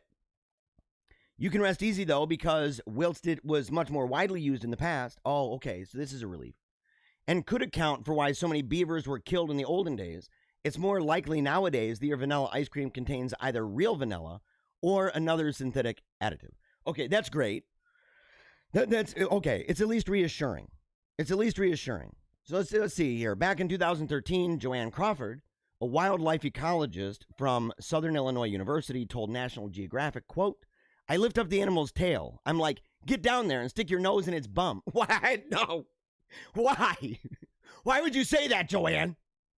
What's wrong with you, Joanne? Oh my gosh, dude. Can you imagine hanging out with Joanne? She's like, oh yeah, you want to come over to Southern Illinois University? I do where I do my work. And you're like, okay, fine. And you go over and she's hanging out with some beavers. And you're like, oh, it's kind of cool, man. You're working with beavers. I don't get to see these buggers up close very often. And she's like, oh, you want to see them up close? Get down now. Stick your nose near its bum. People think I'm nuts. I wonder why. I wonder why. And then she tells them, oh, but it's beavers. It smells really good. Dude, nobody believes you. Nobody believes you, Joanne. They think you're some kind of sick freak. It's unbelievable, man. It's unbelievable. Oh, she goes on to describe how you can extract the substance? Are any of you guys reading this and jotting stuff down and saying, okay, sweetheart, we got to head out. We got to go extract some of this substance. Who's going to go do that? However, the musky vanilla taste. Okay, so it's like vanilla musk.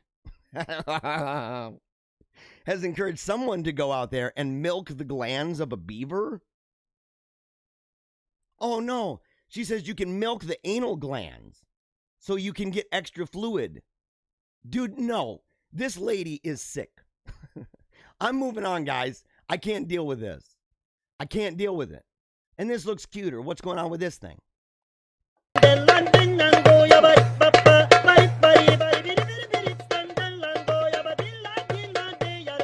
No, that is not awesome. That is not awesome.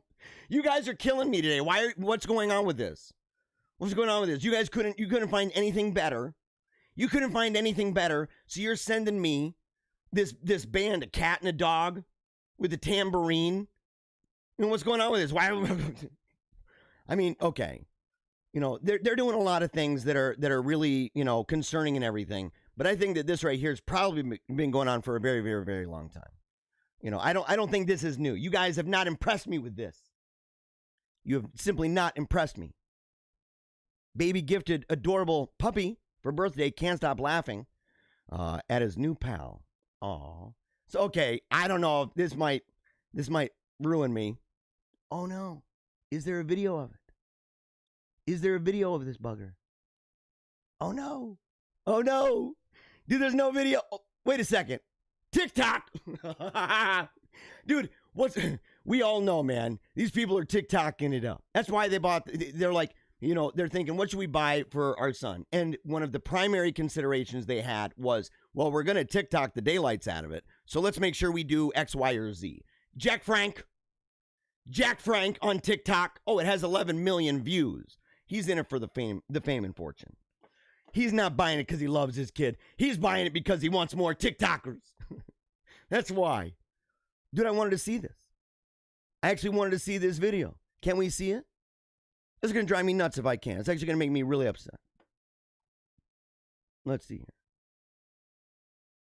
So yeah, inside the box. What's inside this box? What is inside this box? Yeah, they're not going to let me see that. We'll do an unlisted show, by the way, guys. We'll do an unlisted show, and you'll be able to see it. Yeah. Bums me out, though. Bums me out. Let's see here. School asks parents to stop throwing late students over closed gate. Where is this happening, man? This is UPI, okay, an elementary school in France. Oh, they're French people. I got it. Yeah, they do weird crap. The French people are really bizarre, man. They do some weird junk.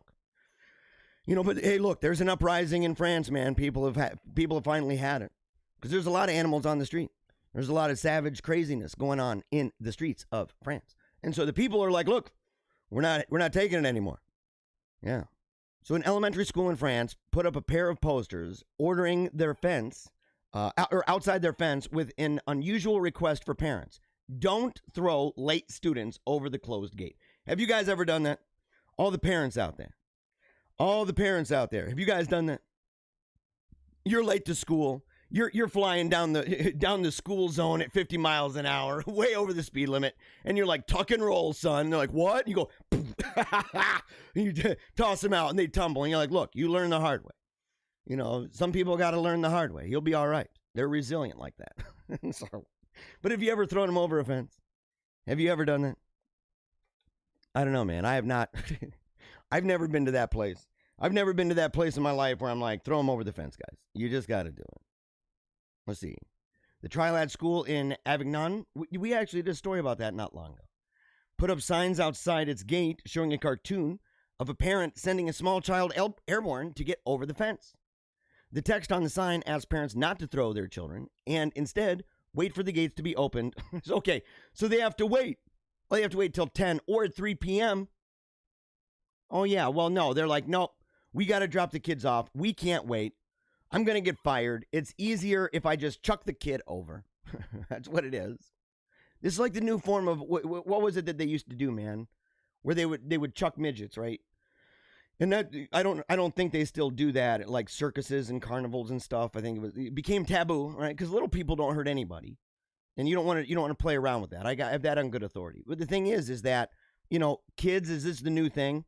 And the parents might actually be like, you know, doing this a little bit on purpose. I don't know, man. I don't know. But apparently it's actually happened a decent number of times. Let's see here. We're gonna go through because I don't want to. We're gonna have to talk yet. Oh. Okay, this is in the Jihad on Fat file. This is the Jihad on Fat. That's what we've got going on here. Trying really hard to cut those pounds. But apparently, oh boy here is not trying to cut those pounds. Russell Crowe, in fact, the fact that is that really Russell Crowe on the right? That's wrong for so many reasons, by the way. It just is. It's wrong for so many reasons. For one, if you look closely, he looks like he's got the shingles cut into the side of his hair, like they did back in the 80s and stuff. When you get like a flat top spike and you'd be like, yeah, I want those shingles, you know, those lines. I want those speed streaks, man, in the side of my hair. It looks dope. He looks like he's doing that. But dude, look at his pants. He's got it up to his belly. This has to be for a movie. I mean, it looks like he's on a set. So maybe he gained weight for that movie. It's a possibility. Or maybe that's just the way he is now. Either which way, homeboy's got to get on board with the Jihad on Fat. He's got to tune in. He's got to tune in because this right here is super, super, super wicked. Super wicked, man. Let's see here. What's this? Last one, and then we're going to move on to the funnies. Or on to serious business. We're going to move on to serious business here in a second. We got to talk about this. It's an absolute must. This is a really important story. Britain's premier bench raider becomes global hit. I don't think so. Have you guys ever heard of this guy, by the way? Have you ever heard of Sam Wilmot, 23? He's a global hit for scoring seats across the UK. Sam Wilmot, 23, turned his childhood appreciation for a good bench into an Instagram account, which has grown beyond his wildest dreams. It would grow even bigger if he was TikToking. It would grow even bigger, man. You got to TikTok it up. You got to do it. You got to do it, man. TikTok it up, dude. Oh, boy. Yeah, Sam Wilmot. So apparently he's traveling the country. This guy's walking around, or he's on one of those rascal scooters, whatever it is. But he's going around, and he's sitting down on benches all over the place. And here he is, looking very excited, checking it out, rating it, seeing how, is it nice? Okay. A bench lover has become a global hit for rating Britain's benches out of 10. Recruitment worker Sam Wilmot, 23, began sharing his unusual passion for the world when a pal suggested he created an Instagram account for a laugh. Since launching, what is this? Rate This Bench. Okay, so you can follow him at Rate This Bench. In June of 2019, Sam has rated 200 outdoor seats, racking up nearly 8,000 followers. Holy moly. So he's got 8,000 followers. He has a cult following, guys. I didn't know this was a thing. I'm not surprised, though. I'm not surprised. People are even into, milking the glands out of beavers for the vanilla brown slimy stuff. That's apparently there's kind of a place for that in the world, I guess. There's some weird junk. People do weird things. The modern history postgraduate from Yate, Bristol, said, quote, "I've always been a fan of sitting down."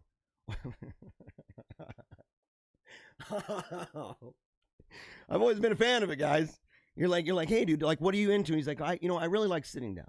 That's what, people are talking about their hobbies. They're talking about stuff that they like. And he's like, yeah, I sit a lot.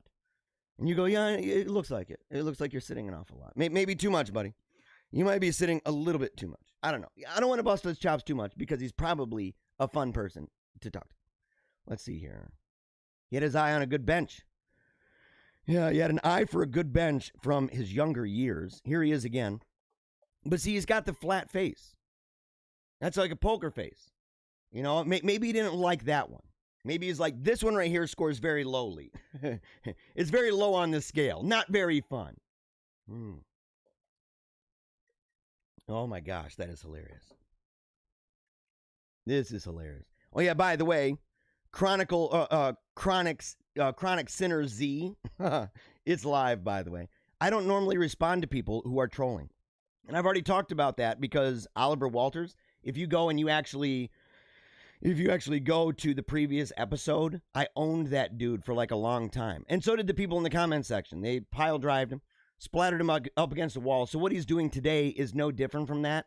And reruns are boring. So we don't normally do that. And people talking about perverted crap, there's a place, people, they want attention. And so, they're willing to do almost anything to get that kind of attention, like telling people to watch certain really perverted things and to get into that sort of thing. And look, it's crazy because he talks about watching this show being a waste of time. People in the comments section, by the way, talking about people being a waste of time and watching a show. This guy is actually wasted. I think we're now at hour 5. So he's done this for 5 hours. You got to imagine the kind of person he is. Not really somebody I think you want to align with. I don't know. Maybe you do. Maybe you're another one of those guys. But look, listen. Let the people know. If you have people who have original ideas and stuff that's not just the repeat, copy and paste of the same bumper sticker SJW nonsense, look, we'll engage with it. We will engage with it. We enjoy engaging with people, but not the repeat rerun crap. It's boring. It's really, really boring.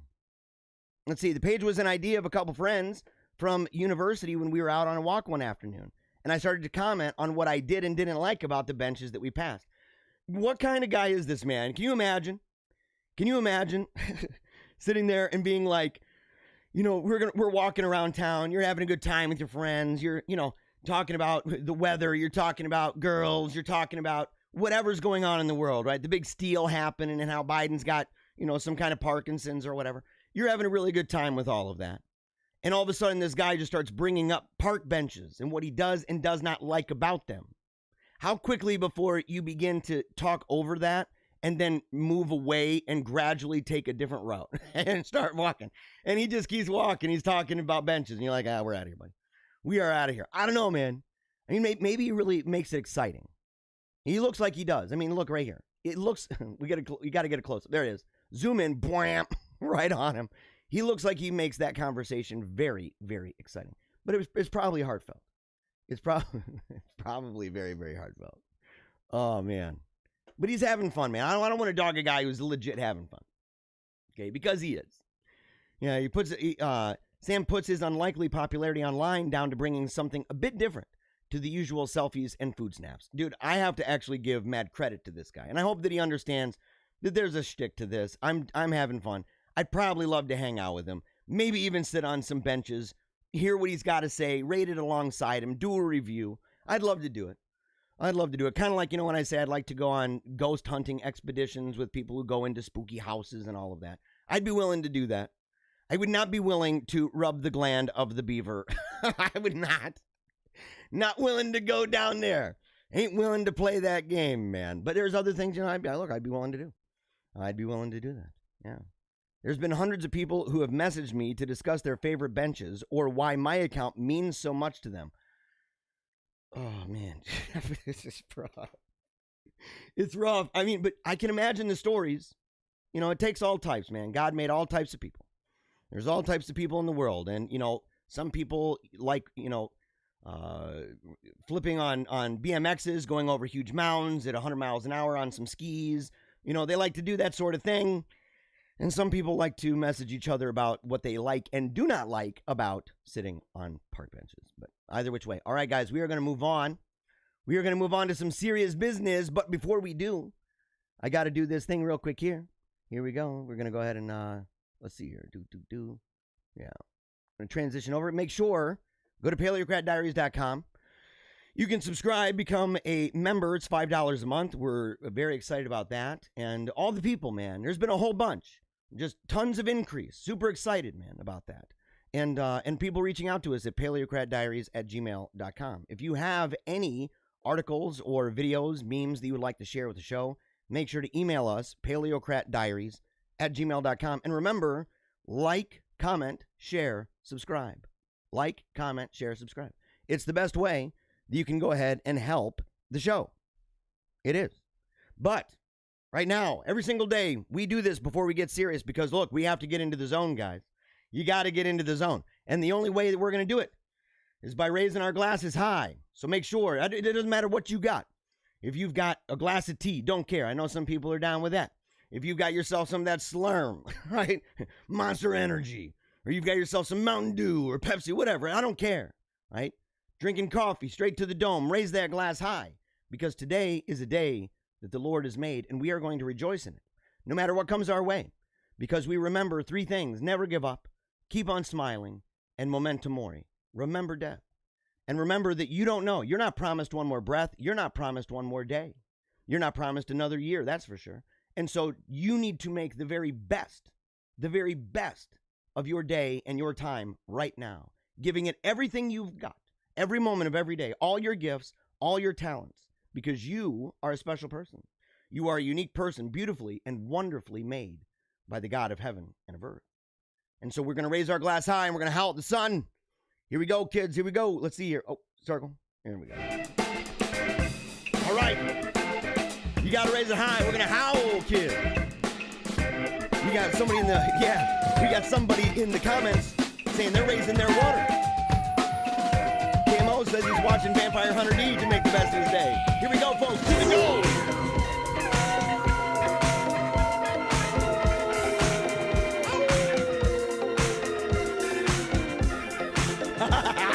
Come on, son. Give it all you got, kid. Ain't nothing gonna get us down. Here we go. Woo.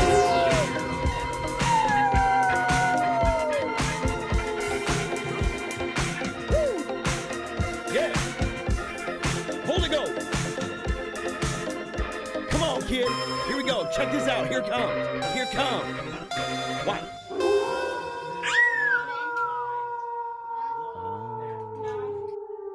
And there's little Louie. And there's little Louie. I absolutely love that little guy. By the way, I felt so badly for him. He's been to the hospital a couple different times. One time was a scare, right? We weren't sure about something. It was perfectly fine, right? Nothing bad happened. We'll talk about that maybe another day because I'd like to have time to dedicate to that. But yesterday, dropped something on its toe. Dropped something on that little toe, man. It was blood under the toe, and it was having some of that pressure, right? It wasn't swollen up. It wasn't swelling up or anything like that. but it was a little bit of pressure, little pressure, and they had to use what is it? It's like a light, right? That they put on, and it kind of burns the top of the nail, and it drains the blood and releases that pressure. So he had that yesterday. Man, and it was a scary thing, man. We were really nervous about it, in fact, you know. And okay, hold on here. Let's see here. There we go. So, all right, real quick, before we move into this particular story, before we do that, oh no. Before we do that, we're going to go ahead. We're going to read a couple of these comments. Remember, no matter where you are, and you're going to see, and by the way, people may be like, why are you talking to this random person? Where is this random person? This random person you can see here in a moment, because we got a bunch of comments to go through real quick. Protect yourselves, true Americans. Biden's thugs are starting to bash families on the streets. We're actually going to show videos of that, by the way, Ellie. We are going to show that because it's frightening, man. And it's families. There are kids involved in this, teenagers involved in this, old people involved in this. Nobody is safe from the thuggery going on with the people on the left. And that's what you got to realize. It's all a mirage.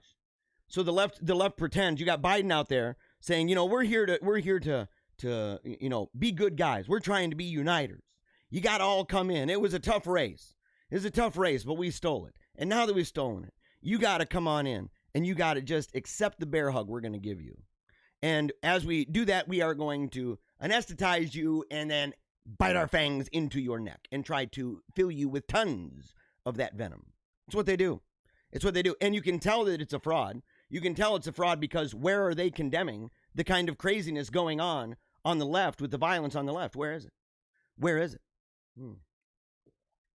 It's nowhere, because those people on the streets that are beating up old men and old women, that are beating up families, falling into kids, causing major time injuries, all those people, those are the foot soldiers.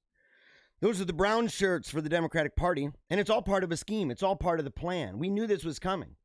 But because the color revolution, in fact, was remarkably successful. It was remarkably successful, especially in the optics.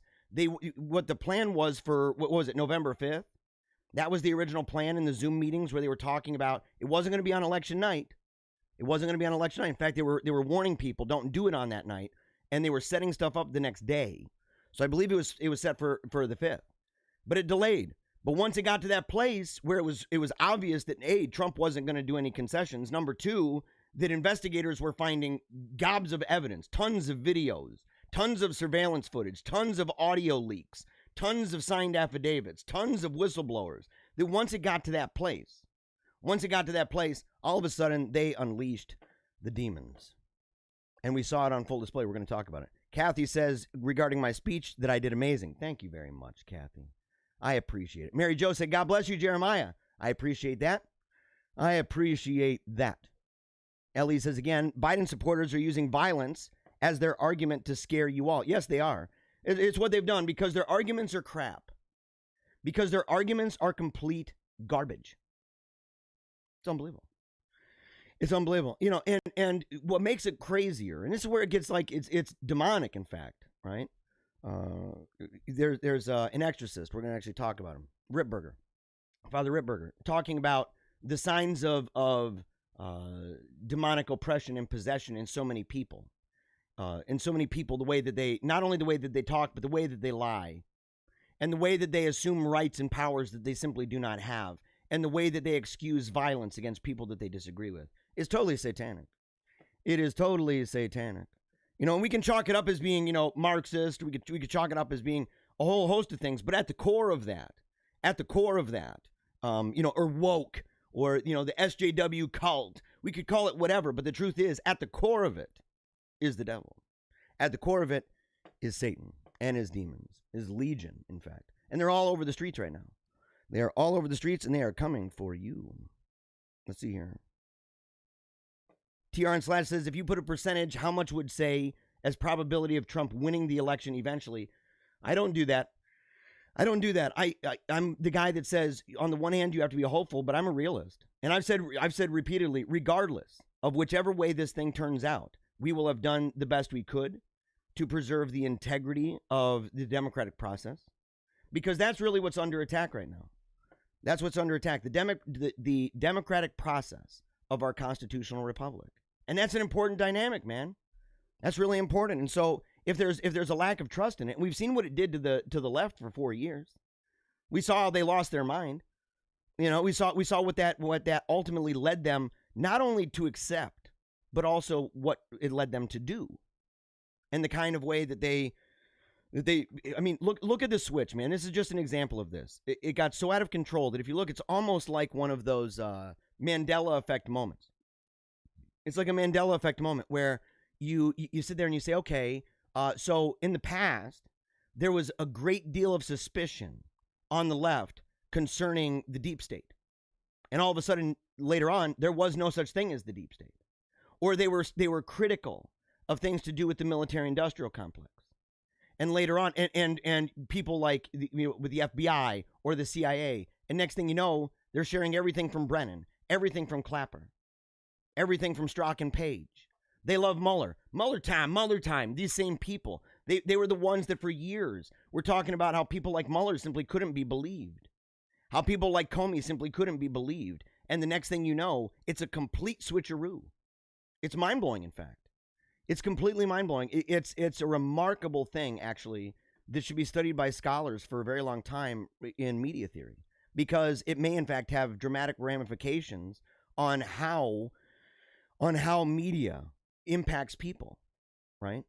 And what it takes, what kind of messaging, how, what kind of saturation level does a narrative have to have in media, and not just TV, but stuff that's coming across different platforms before you start to see people literally changing their mind. I mean, in dramatic ways. And we know that there's, Dr. Epstein's already talked about this in regard to Google and its autocomplete. And how many people, how many minds can be changed even by simple changes in an autocomplete. And if you want to see how that works, there's punch in things to do with Biden being a racist. Punch it in and see what comes up. Or Biden and the N-word. See what comes up. It's pretty crazy. You got to do some legwork to find this stuff. And it's wild because you can share video after video of Biden saying some of the most racist crap in the world. It's amazing. Yeah. Bethany says, joining late. I'll watch the first half later. I was wondering about you. You let me down, Bethany. You let me down. I don't know what to do with you. I don't know what to do with you now. What am I going to do, Bethany? You were late. You were late. This might be the first time. You're going to watch the first half later. Okay. You're a trooper. Nanette said, proud that Florida went red. Yes, absolutely. Absolutely. And thank you for wishing me good luck, by the way, to stay safe. Yes. It's kind of weird, people come up and they're like, you're a really brave person. And I don't consider myself brave. Right? I don't look at what I'm doing as brave. But I know that there's a lot of people out there that are just straight up scared. They're straight up terrified. And so when they see somebody out there that is talking about these topics, and they're doing so with conviction and with fire, that all of a sudden, man, they're really nervous about it. Yeah. Let's see here. Yeah, Nanette says regarding kids getting abortion without parental consent. She says a kid can't take an aspirin in school without parental permission. And that's true. That's what I'm saying. Is like, that's what was so unsettling about it. Was I'm like, you can't, look at how many things kids can't do. Look at how many things kids can't do without their parents' consent. And then all of a sudden, even their awareness. But apparently you can go, and by the way, this was in Texas. You can go and you could get an abortion. 2004. As of 2004 anyway. Let's see here. Yeah. Ailey says, regarding how cold it was that day, it was 43 degrees, talking about the day that I did the speech. If you missed that, after the show, you can go ahead and you can see it. I'll share it, the version that I made, because it zooms in. Because our internet went down.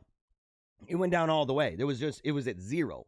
And so it froze. I had to go to a different page. I went to Adam Heikkela's page and I fast forwarded to that specific place. Okay. And we went from there. So what I'll do is today, after the show, I'm going to go ahead and I'm going to post right away. As soon as I get on there, I'm going to post, I have to share it on YouTube, the speech over at youtube.com/Paleocrat. And then I will share that at paleocratdiaries.com. And so you got to go see it. You got to go see it, man. Yes. Ailey also says today is Coco's 5th birthday. Oh my gosh. Okay. So today is our dog Coco, our St. Bernard, our big beauty, right? She's a gentle giant, an amazing girl. She's turned 5. She's at that middle age, man. She's at that middle age. You know, they don't live as long as other dogs, right? A lot of these big dogs, they just don't do it. Okay, remember I said, guys, we'll have to scooch out of here in a second. But here we go. You got to see this. Remember I said you have people who come into the comment section and they're using bumper sticker logic, right? These are people who say things like love is love, masks save lives, you know, gender is fluid, Biden won, love won, right? All of this stuff, you know, and that's all they do. And then they wonder, you know, why aren't you commenting? Why aren't you referring to my comments? Why aren't you answering what I'm saying? Because you're not saying anything. And we've already dealt with you. Cindy Robertson says, what time does this start? It starts at 10 o'clock. Well, 10-ish. I try to be on time. It basically never happens. It never happens, man. Yeah, but you can see, look at this. He's just going and going and going and going and going. You got Angela McElroy. Okay, late to the dating clip. I had to have my kids remind me of what it's called. So the new thing before asking someone out is called DYR, determining the relationship. It's pre-dating. I don't know. That might be good. I'm not even a big fan, by the way, just to be honest. I'm not a big fan of the whole dating scheme. I'm not. You know, I'm just, you know, I'm kind of old-fashioned on that score. You know, I'm going to have my daughter go talk with the butcher or the barber and say, you know, he gave me some money. You know, you're going to have to marry him. No, never. But, you know, the point is that the dating idea, right, and the way that people treat relationships, so much of that really is premised purely on looks, for one. Number two, it typically starts way early in a way that is just simply not realistic. The percentage of people who are involved with individuals in grade school or even high school who eventually get married is minuscule. It happens, and bravo to them, but it's minuscule.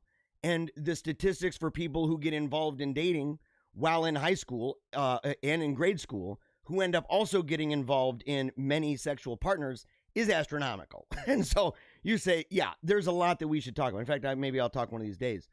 I'll talk about dating at a deeper level, right? Because we have to deal with this, you know. I got a bunch of kids. I got to deal with this. Let's see here.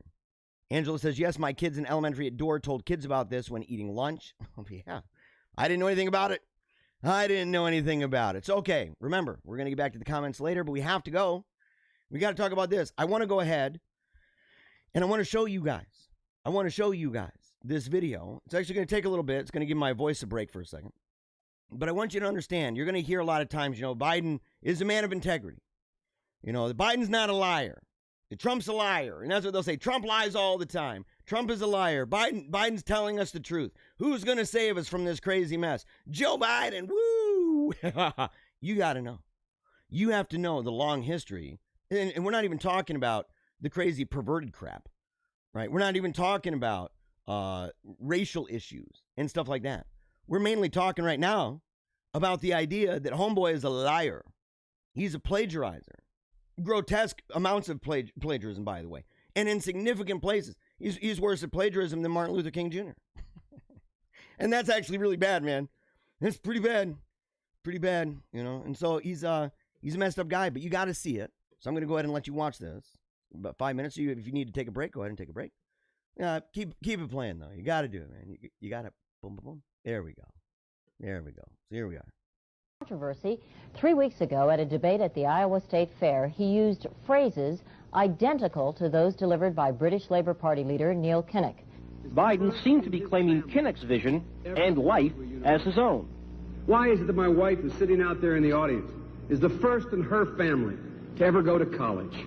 Why is Gladys the first woman in her family in 1,000 generations to be able to get to university? My ancestors who worked in the coal mines in northeast Pennsylvania don't come up after 12 hours and play football. 8 hours underground, and then come up and play football? It's because they didn't have a platform upon which to stand. There was no platform upon which they could stand. The notion that every thought or notion or idea you'd have to go back and find and attribute to someone, I think is, quite frankly, ludicrous. The problem here is that Senator Biden told his audience he'd just been thinking about these things, and he failed to give any credit at all to his famous British speechwriter. You know, I was thinking on the way over here. Now, that's a little too much, because, as you point out, what's behind the words? What's there? And a lot of people, the rap on Biden has always been that it's just a surface. I should have said, to paraphrase Neil Kinnock, it's the only time I didn't, and all the times I've ever used it. But CBS News found a tape of a second instance. It reappeared in the New York Times with a new charge, that Biden had appropriated a famous litany from the late Robert Kennedy about what the gross national product cannot measure. It cannot measure the health of our children, the health of our children, the quality of our education, the quality of their education, the joy of their play, or the joy of their play. Biden gave Kennedy no credit. He has also quoted or paraphrased John Kennedy, Hubert Humphrey, and British Labour Party leader Neil Kinnock, all without credit. Joseph Biden admitted today that he committed plagiarism when he was in law school. He said it was a mistake, but that it was unintentional. He quoted 5 pages of someone else's work without proper citation. I've done some dumb things, and I'll do dumb things again. He was given an F. So, ladies and gentlemen, I've been dumb. To the political community in Washington, it all seems of a piece. Plagiarism at law school, plagiarism on the stump. The great communicator. Strike that. The great imitator. You don't steal verbatim, or when you do, as he did 99% of the time, you give credit. Biden's critics say he sells himself as a man whose words and visions can inspire a new generation in politics. But if the thoughts, phrases, and visions really belong to others, it's a form of false advertising. Is it a wise idea, though, to take something that personal, anyway, from another politician and try and appropriate it to your own campaign? I think it was a stupid thing to appropriate material that was really very personal, that was someone else's. Most people did. Yeah. Yes, by the way. Yeah, it's pretty bad. It's pretty bad to appropriate that. You know what I mean? Like, you're reading 5 pages and you're treating it like it's yours. That's what's going on with this guy. Time after time after time. This is instance after instance after instance of this. He's a plagiarizer.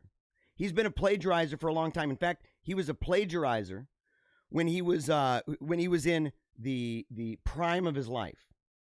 He was in the prime of his life in his mind. He ain't there anymore, that's for sure. You know, he's really struggling. The guy's really having a hard time. Reading script all the time. And maybe that's a benefit. Because maybe he won't plagiarize nearly as much when everybody else is writing stuff for him. He can no longer do it himself. That's the guy we're dealing with right now. That's the guy that is at the door. And in fact, he's already sneaking past it. He's already sneaking past the door, doing the very things to the office of the president, doing things that for 4 years he has spoken publicly against the Republicans for having done, speaking with foreign leaders. What a raging hypocrite. What a raging hypocrite. He's going around speaking to foreign leaders, having private phone calls. That's the very same thing that General Flynn was wrongfully accused of having broken the law and having done. The very same thing. But it doesn't apply to them. And again, it's because it's satanic. It's satanic. If you have a law and you're going and you're prosecuting people and you're ravaging their lives and you're ravaging their homes. I mean, look at the amount of money. Look at the amount of things that the Flynn family had to sell in order to just stay afloat at all. And the way that he was maligned, lied about repeatedly, libel, slander, repeatedly by these very same people. And what do? The moment they get even close to that power, they just walk right in. They just walk right in and do that exact same thing with not a single fear that anybody inside the FBI is going to pull some operation like Comey did. Because it's satanic. Because it's satanic. And that's the point. Like, that's Father Ripperger saying these people assume rights that they simply do not have. You can watch the rest of that. It goes on and on and on. These are example after example after example of plagiarism, lies. By the way, lies. Imagine the kind of brain and imagine the kind of heart. Imagine the kind of soul that can stand in front of a crowd and tell these stories as if they were his own. As if they were his own. It's a complete facade. That's what I said. He's a mirage. He's a puppet. The guy's a puppet. He's not. So when people talk about him being a man of integrity, he's a Catholic. I don't know.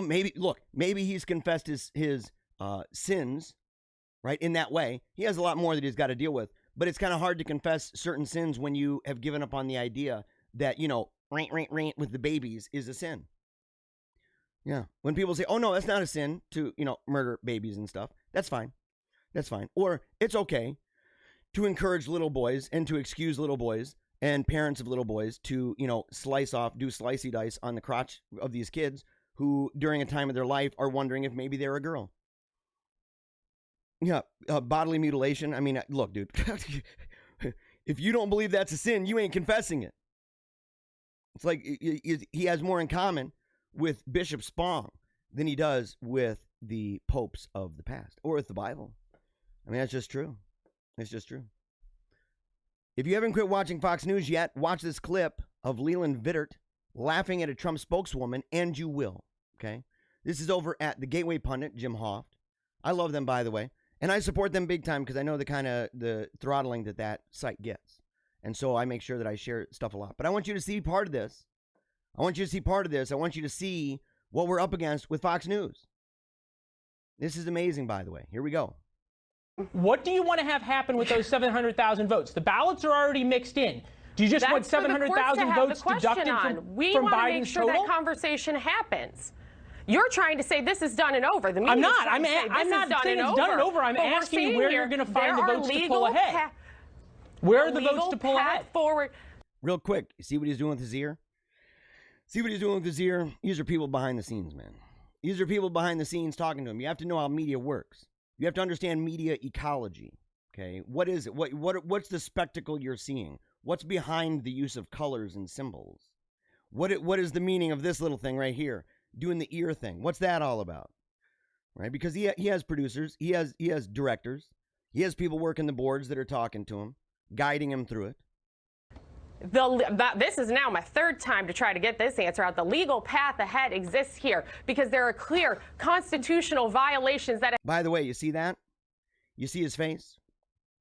His face turning over to the side, laughing. He's saying there's that focusing on the law, focusing in the courts, and that there's a clear path here. And he's laughing. Turn him off, guys. Turn him off all the way. They're done. Turn him off all the way. They're done. In fact, I'm so glad that Donald Trump has begun speaking out against Fox. They're going to survive. They're going to survive, but you're going to see Fox start to look and sound a lot more like CNN.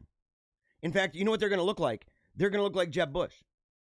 They're going to look like Jeb Bush. They're going to look like William Kristol. They're going to look like the folks at the Weekly Standard. And what they don't get about that, is that those people and those organizations, number one, in history, it's kind of phony baloney sauce that these people are even described as conservatives. It was a hoax to begin with. These people came from the Democratic Party. They were warmongers. And they decided that they were going to come over and that they were going to infect and like leaven spread through the batch. And they did. It was, in fact, remarkable the way that they ascended throughout the Republican Party, even during the time of Reagan. To see how they ascended. And it wasn't through Reagan. It was through George H.W. Bush. And by the way, you look at that strain of quote-unquote conservatism, and you go, oh, it's kind of weird. All these guys have embraced Joe Biden. They think Joe Biden's awesome and that Joe Biden reflects their brand because, in fact, the truth is Joe Biden actually does reflect their brand, which is a fun play if you think about it, both on the right and on the left. Number one, it shows that the right was duped for a long time. And number two, it shows that the left is duped now. And that these guys are just duping people left and right, literally. Literally. Keep snarking, making your faces and rolling your eyes, Leland. Take me through. I get it. You guys spent years trying to run up a Russia hoax against the president. It's very simple. And trying to say this is over. How does the president... And the hypocrisy... Yeah, listen to that. And there he is again, touching his ear. This gives you the flavor of it. It's 2 minutes and 20 seconds of that. Turn them off. Turn them off. They're done. Turn them off. They are done. They are not worth your time. In fact, it was a 6% drop in their, was it a 6% drop in their stocks? What was it, man? You're seeing people flee like crazy. You're seeing people turning now to One American News. You're seeing people now turn to Newsmax.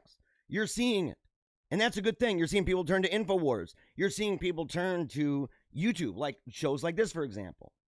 You know, they're turning to shows like this. Plus, our viral stories are even funnier. Yeah, you know, Greg Gutfeld, no offense, you know, it's kind of like he plays to a certain demographic. You can see it whenever they pan it out, and you can see all the people sitting in the crowd. You know, it's like they went to the elder care home and got everybody on their rascals and said, let's take a cruise over to the Greg Gutfeld show. It's what it is. And I don't mean to bust on them, but that's exactly where they are. That's the audience that they're pandering to.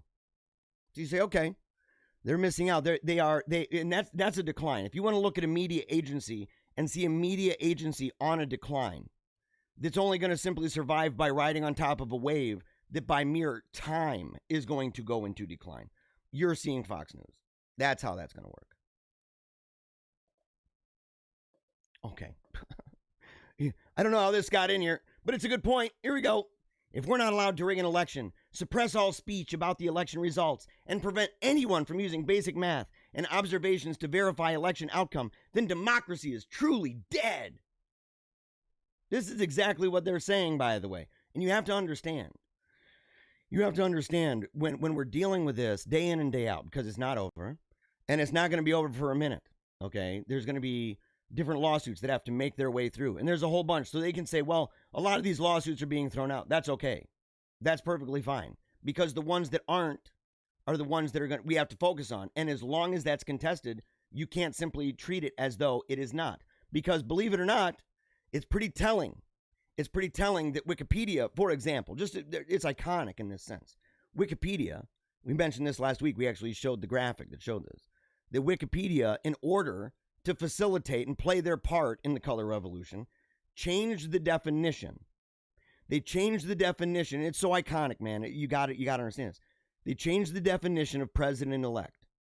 They removed the entire section having to do with it being not awarded to somebody, that phrase, right? That dignity not being given and being withheld if the election itself is being contested. It's being contested in court. It's being contested, which is where it would be contested. Contested doesn't mean, well, some people on the news don't like it. That's irrelevant. Well, the social media giants don't like it, or that they do. It doesn't matter. Because the only way to contest the election, ultimately, the only way to do that is eventually finding your way to a courtroom where you have to go through and talk about the reasons why it's being contested. You must provide evidences. You must provide precedent and say, look, you know, this is what it's based on. This is what it's based on. You got to do it. And so right now, that's exactly what it is. That's exactly where we are. But you have people who are like, look, you can't, you know, we won't have a democracy if we can't control the entire thing from top to bottom, all the way through. All the way through. And you see it. In fact, there's a great thing by, what is it? Mark Dice, man. I love that guy. I hope one day to be able to talk to Mark Dice. I do. He's one of my favorite daily go-tos. One of my favorite daily go-tos, man. And he's got a video. Where's this video, man? We're going to have to, oh boy, it's going to drive me nuts. Let's see here. Yeah, I'll find it. I think it's on Twitter. So yeah, we'll talk about this one first. Breaking, Michigan House member files to impeach Governor Gretchen Whitmer. Right here, State Rep Matt Maddock, who is well known in Michigan as a pro-Trump solid conservative, announces tonight that he's filing the paperwork in the Michigan House to start impeachment proceedings against Democratic Governor Gretchen Whitmer. I know some people who have mixed feelings, by the way, about Maddock. I'm grateful that he is doing this, but yeah, I know some folks. I know some folks. So we're going to see. I can't imagine it going too far, but the truth is he's talking about what would be the reasons for this. And the reasons are not only that she is blown way beyond her constitutional right. I mean, it's a rebranding, by the way, of politics in its entirety, what she's done. It's a rebranding of it. But the thing is, we are constitutional.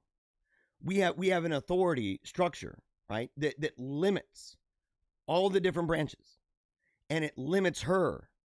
And she's basically, she's playing the part of the Empress and saying she can do basically whatever she wants. And if she doesn't get her way, she figures out other ways, right, by getting around it.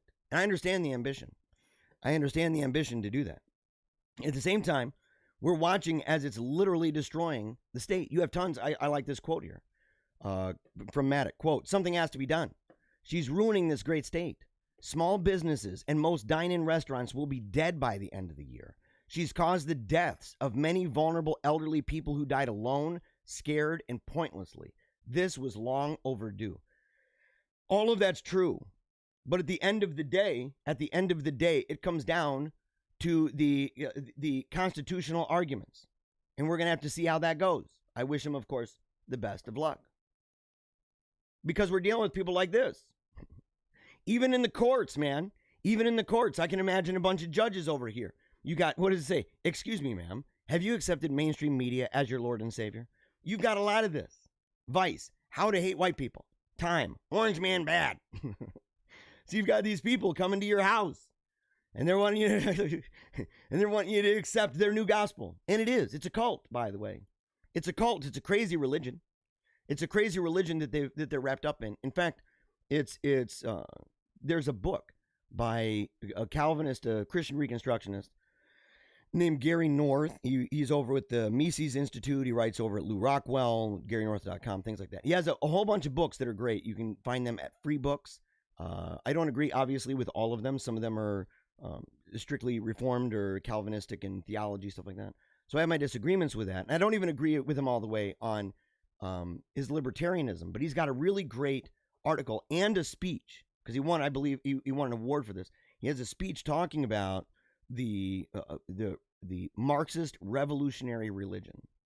And he talks about how this view, which we're seeing right now, this is cultural Marxism being fleshed out. And as we're seeing it more and more and more, we're seeing the cult dynamics of this. We're seeing the ways that this is analogous, and in fact, a carbon copy from the dark side, about a covenant model, about beliefs regarding where we are, who we are, what we believe, what's just, what's fair, and what is our obligation, who has authority, right? Who has authority to punish? These sorts of things. And the idea that you must embrace it and then allow that to be the grid through which you see everything. And that worldview provides a lens for you, that you're going to be able to look around and you're going to be able to identify those problematic places and problematic policies and people. And then you got to get rid of them. You got to get rid of them. That's what they say. They want you dead, by the way. They want you dead. Right, here's a guy who actually wants you dead. And this is amazing. Report, anti-Trump Dominion voting systems security chief was participating in Antifa calls, posted Antifa manifesto letter to Trump online. If you haven't read about this guy, you got to. You simply got to see who this is. In 2010, Eric Coomer joined Dominion as vice president of U.S. engineering. According to his bio, Coomer graduated from the University of California, Berkeley, with a PhD in nuclear physics. Dangerous guy. Very dangerous guy. Eric Coomer was later promoted to Voting Systems Officer of Strategy and Security, although Coomer has since been removed from the Dominion page of directors. Ain't that a thing, by the way? Ain't that a thing? Why do that? Why in the world was your director, right, for product strategy of Dominion Voting Systems in Denver, Colorado? Why was that guy removed?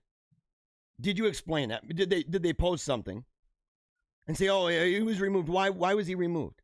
Why was he removed? Well, we find out. Michelle Malkin, she interviewed Joe Altman. In fact, it's a great interview. It's too long. I can't really show it. But he's with the FEC United founder, Faith Education Commerce. And he reveals how he infiltrated Antifa and how during a conversation with Antifa members, he discovered, quote, Eric from Dominion, and that he was allegedly part of the chat during the week of September 27th in 2020. Was that around the same time, I wonder? In fact, I wonder if this is the same chat that was going on involved with Sunrise Exposed. Because we showed some of that. That's the chat meetings where they're coordinating and organizing. You have people involved in the government who are talking about what they've done and what they're planning on doing. And you have organizers of the violence in D.C. talking about taking over government buildings, that people might die, that sort of a thing. Was he involved in that? And here's the amazing thing. Oltmann explained that Eric was telling the Antifa members that they need to keep up the pressure. When one of the callers asked, "Who's Eric?" someone answered, "Eric, he's the Dominion guy." Oltmann said that as the conversation continued, someone asked, "What are we going to effing do if Trump wins?" Oltmann paraphrased how Eric, the Dominion guy, responded by saying, quote, "Don't worry about the election.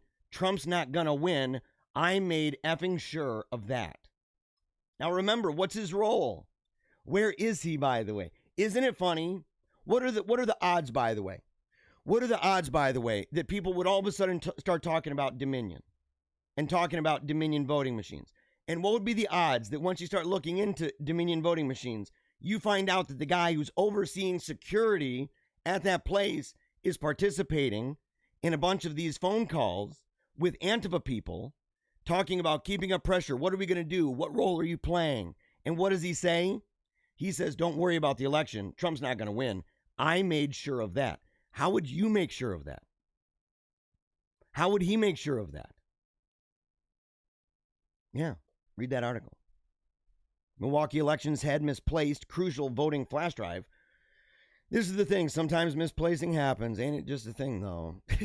You sit there and you go, man, you know, this is a real problem. A flash drive that contained crucial absentee voter information in the 2020 presidential election was briefly lost during the early morning hours of Wednesday, November 4, as the world waited for Milwaukee to reveal its ballot counts.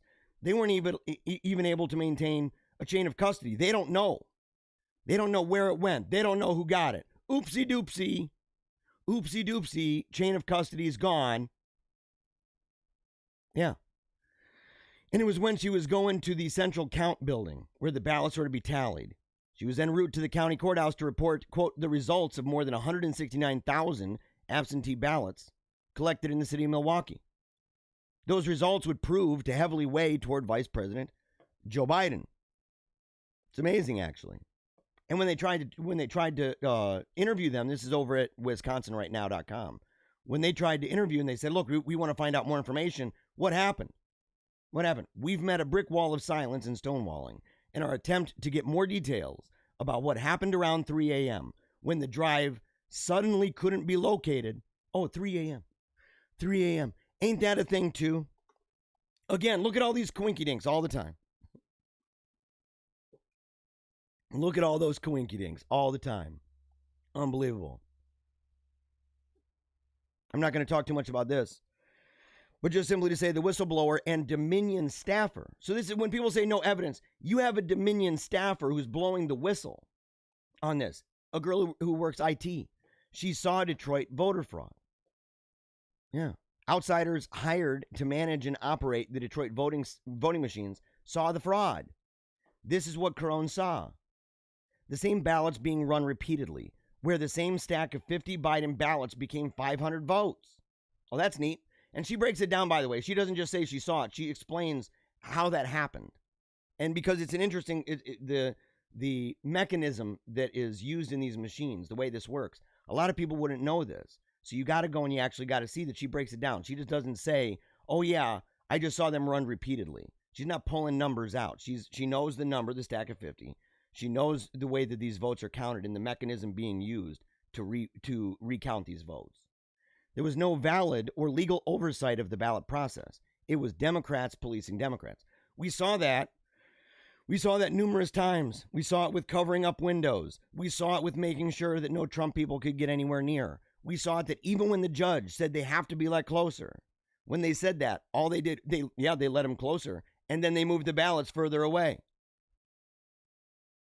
That's so childish, by the way. That's a childish trick. And it's obvious, by the way, and it's obvious that that's trickery. I mean, there's no other excuse for that. If they say, well, we're gonna obey the law by moving you closer, but it didn't say anything about us moving further away. what's the point of that? Again, it shows, their actions show intent. It is what it is. Poll workers duplicated ballots and were changing the votes on the ballots, stealing votes in plain sight. And it's crazy because, as they say, the media keeps asking, where's the fraud? There's no evidence. But then it ignores sworn statements by courageous people like her. You have 2 Michigan state senators. 20 state representatives have come forward asking for an audit. Is it going to happen? But it's not just the right that worried about it. The left did too. Okay, this goes back in 2019. Democrat Senators Warren, Klobuchar, and Wyden issued a complaint against Dominion voting systems. Right here. The actions of Dominion voting are all over conservative news outlets right now. But not long ago, Dominion was the subject of Democrat Senators Warren, Klobuchar, and Wyden. In 2019, the senators were really upset about Dominion voting. And they were so upset, in fact, that they sent a letter. And here's what it said. They said in 2018 alone, voters in South Carolina were reporting machines that switched their votes. Oh, that's neat. Undisclosed vulnerabilities in, quote, nearly 3 dozen back-end election systems in 10 states. It kind of sounds familiar, doesn't it? Where was the media, by the way? They were publishing this stuff. They were publishing this stuff. They said that it was improbable. They were using the same language we are. And they were saying these problems threaten the integrity of our elections. Well, ain't that a thing, by the way? You can read the entire story over at Gateway Pundit. Over at theredelephant.com. Nevada whistleblower exposes Nevada mail-in vote chicanery. Yes. And why would you use that word, man? I'm not even gonna read through this one. I want you to just know that it's there because it's talking now about the witnesses about disregarding signature verification as well as other regularities. And I'll just quote this one part. While working, I observed a significant number of signatures on mail-in ballots that I believe did not match the name and should have been reviewed. When I asked the supervisor, and they redacted that, and others about it, instead of taking the ballots to verify the signature in the electronic database, the supervisor told me to push the envelope through without verification. It's a real problem, by the way. It's a real problem. And here's how you know it's a real problem. Because it's not just normies talking about. We've already talked about an IT person. How about this one? Professor Andrew Apple of Princeton University spoke to Congress about how electronic voting machines can be easily hacked to manipulate vote counts. And we'll go ahead and just show you the video right now. Oh, no. We've got to make sure that we can see this. Let's see. I don't represent my employer. In this testimony, I don't represent my... Sorry about that. In this testimony... What the heck, man? In this testimony, I don't represent my employer. I'm here to give my own professional opinions as a scientist, but also as an American citizen who cares deeply about protecting our democracy. My research is in software verification, computer security, technology policy, and election machinery. As I will explain, I strongly recommend that, at a minimum, the Congress seek to ensure the elimination of direct recording electronic voting machines, sometimes called touchscreen machines. Installing new software in a voting machine is not really much different from installing new software in any other kind of computer. Installing new software is how you hack a voting machine to cheat. In 2009, in the courtroom of the Superior Court of New Jersey, I demonstrated how to hack a voting machine. I wrote a vote-stealing computer program that shifts votes from one candidate to another. Installing that vote-stealing program in a voting machine takes 7 minutes per machine with a screwdriver. I did this in a secure facility, and I'm confident my program has not leaked out to affect real elections.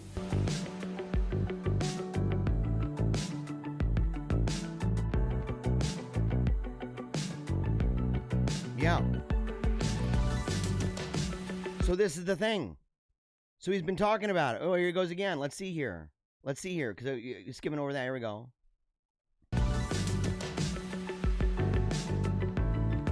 But really, the software I built was not rocket science. Any computer programmer could write the same code. It's amazing. Once it's installed, it could steal elections without detection for years to come. Think about that, by the way. Voting machines are often delivered to for years to come. for years to come, and that it's easy. You could do it with a screwdriver. And that hackers, it's an easy thing to do. It doesn't take very long. Places several days before the election to elementary schools, churches, firehouses. In these locations, anyone could gain access to a voting machine for 10 minutes. Between elections, the machines are routinely... And we saw that, by the way. We saw tons of that, where people had access to them. And access to them, by the way, when they shut stuff down and said, we're all going sleepy, sleep, night, night, when in fact they weren't. Which, by the way, that's a scoundrel move. We're all going to sleep. We're not doing the counts anymore. And lo and behold, what were they doing? They were still going. They told people to leave. The people on the outside, including old boy over there at Trejo over at bigleaguepolitics.com, Shane Trejo. He was over in Wayne County. He was seeing all of these boxes come in the dark of night. Nobody there to monitor to see what's going on. Nobody. Unbelievable. Unbelievable. And he's given his sworn affidavit. Opened up for maintenance by county employees or private contractors. Let's assume they have the utmost integrity. But still, in the U.S., we try to run our elections so that we can trust the election results without relying on any one individual. Other computer scientists have demonstrated similar hacks on many models of machine. This is not just one glitch in one manufacturer. Do you see what he said? It's not just one glitch. Not just one glitch. And they're using these words, man. This is why they're not clever. They're not clever. And that's why the steal is in broad daylight, because they're using the very machines that have been suspect for quite a while. They're assuring us that it doesn't have the problems that at one time they said it did. And they didn't explain. They don't feel that they even are compelled to explain how it doesn't suffer from the same problems now. They don't have any issue at all with that. And they're like, oh no, we don't need to talk about it. There's no evidence. Why would you investigate that without any evidence? They'd be like, oh no, it didn't happen. It didn't happen. It was just a glitch. It was just a glitch. It's one isolated glitch. It doesn't affect anything else. This guy right here, and by the way, I can't imagine this guy being Mr. MAGA hat. Can't imagine. He's over where? Princeton? Manufacturer's machine. It's the very nature of computers. The very nature of them. So how can we trust our elections when it's so easy to make the computers cheat? 40 states already know the answer. Vote on optical scan paper ballots.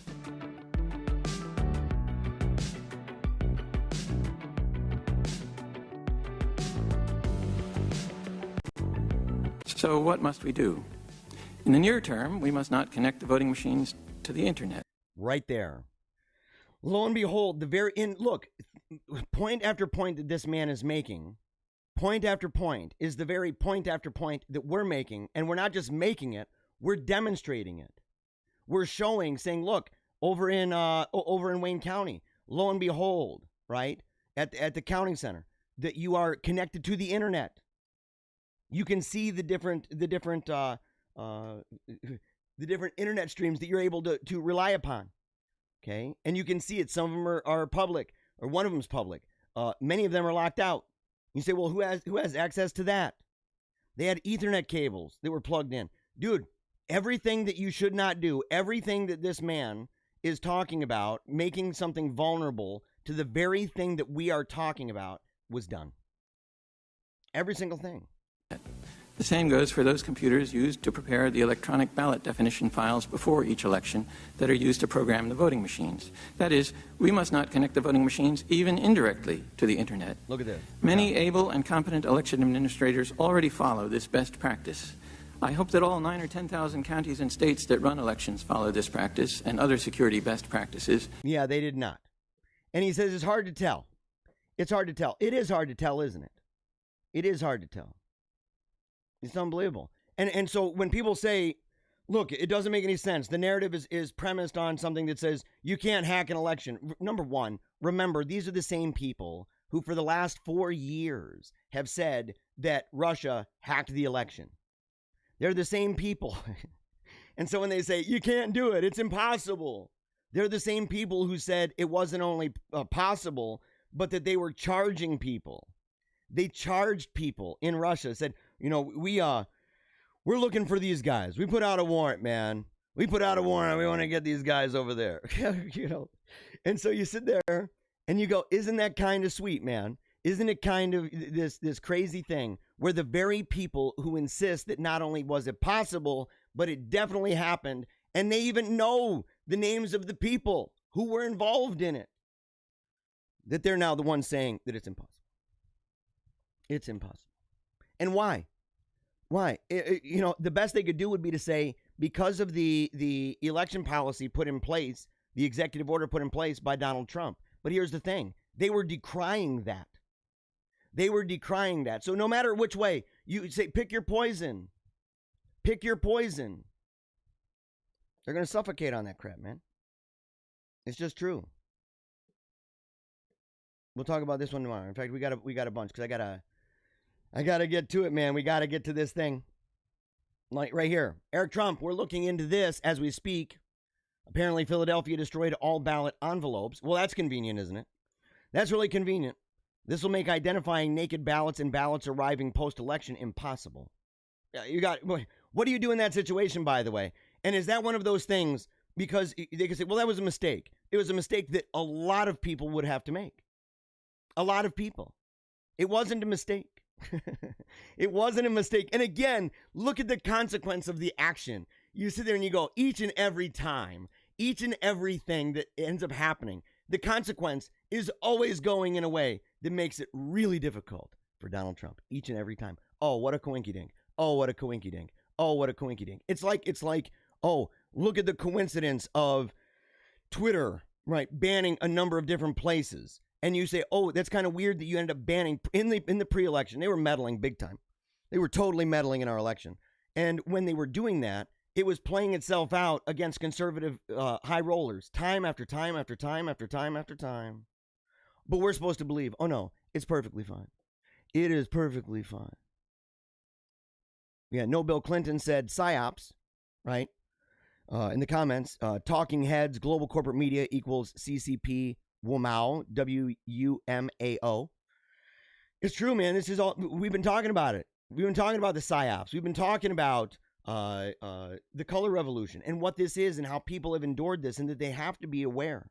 Because if they're not aware of this, they have no way of protecting themselves. And they will never understand to what extent they've been affected by it.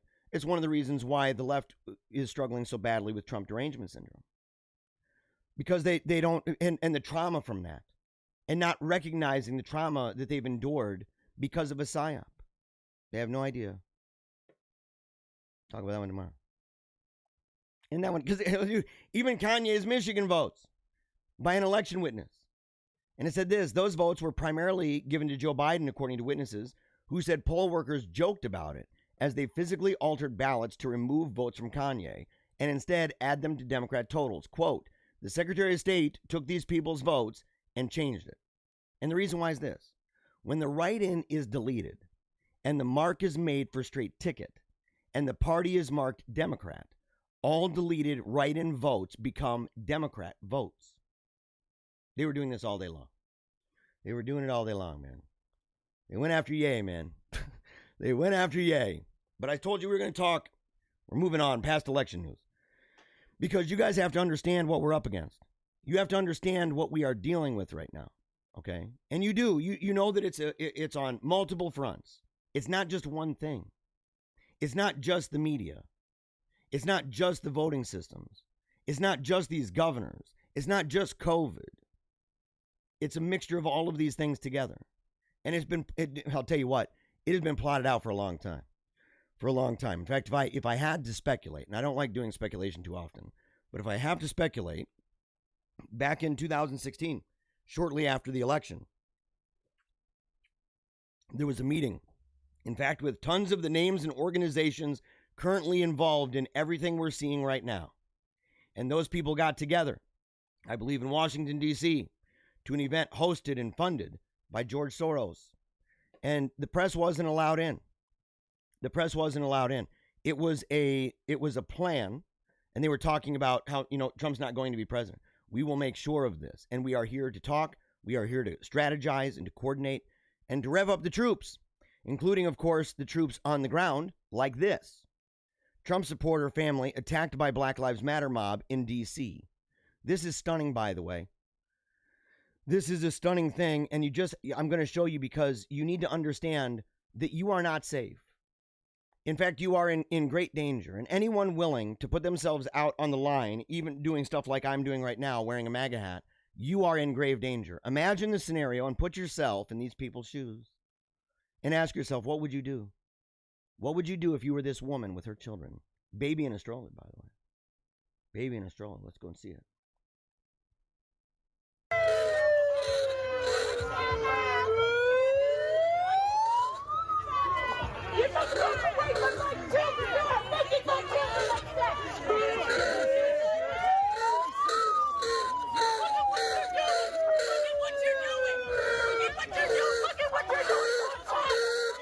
She's saying, look at what you're doing to a child. And by the way, I got to warn you, there's going to be a lot of F words on this.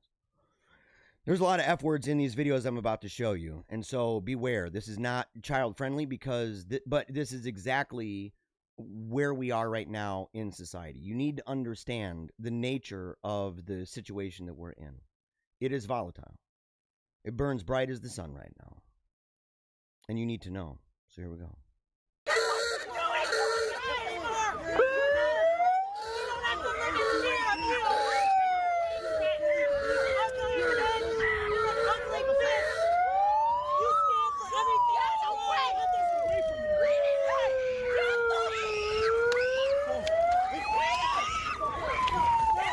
She's with her kids. She has her kids.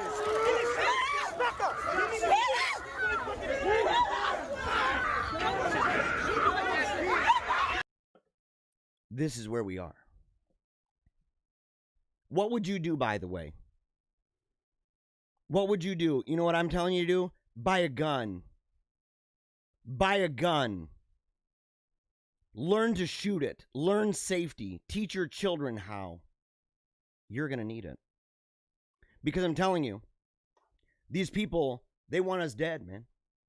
They want us gone. They don't just want us deleted. They don't just want us deplatformed. They don't just want us depersoned. They want us dead. They don't care. Think for a second, and remember, this has even infected the elderly lady that's chasing them down right up in their face, and there's kids all around, and there's sirens going all around them, freaking these kids out, terrifying them, coming up on them. And when you defend yourself, you're going to be in a crazy place. And look at all the people just recording it. They want you dead. They want you dead, man.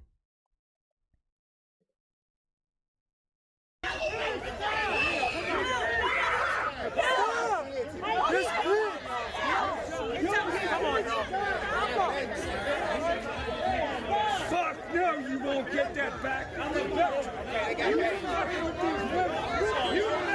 Look at the little girl. Look at the little girl. What would you do? Learn. You know, number one, buy a gun. I'm not even kidding. Buy a gun. Buy ammunition. Practice on the range. Be trained on how to put that bugger together, how to keep it clean, how to keep it safe inside your home, and how to make it so that when that time comes, you'll be able to easily access it. It's why we have that constitutional amendment, by the way. It's why we have the Bill of Rights. It's why we have it. It's why we have the Second Amendment. You need to be able to protect yourself. You need to be able to protect your family. And you need to be able to protect your republic. And right now, the enemies are in the gates, period. It's what it is. And you'll see more. But look at this kid. Teach them, by the way, to be strong. Teach your children how to fight. Let them roll around in the dirt. I'm not even kidding anymore. Not even kidding anymore. Learn how to fight. Lift weights. Do push-ups. Do jumping jacks. Go on walks. Get back in nature. Become the best you can possibly be. Stop sitting around playing video games all day being a lardo. Stop it. You're not going to be any use to us, by the way. Well, maybe you will. Okay, maybe you will. There's a place for the people who understand tech, man. There's a lot of people sitting there eating people-sized tubes of Pringles while playing video games. Who they're on the front lines. They're the Redditors, man. They're the Redditors. So I don't want to dog them too badly. But even them, man, even them, you might need to put that Pringle bottle away. Because this stuff is real. Let's see. Let's see this. Oh, this is what I was talking about earlier. Okay, we'll skip that. I'll put that for later time. That's Mark Dice, by the way. That's Mark Dice. Chaos. This is the Tatum report. Chaos as BLM terrorizes Trump supporters. Radical revolution changes the world. B. With a video. Here we go. Again, in the previous one, we had a family with kids.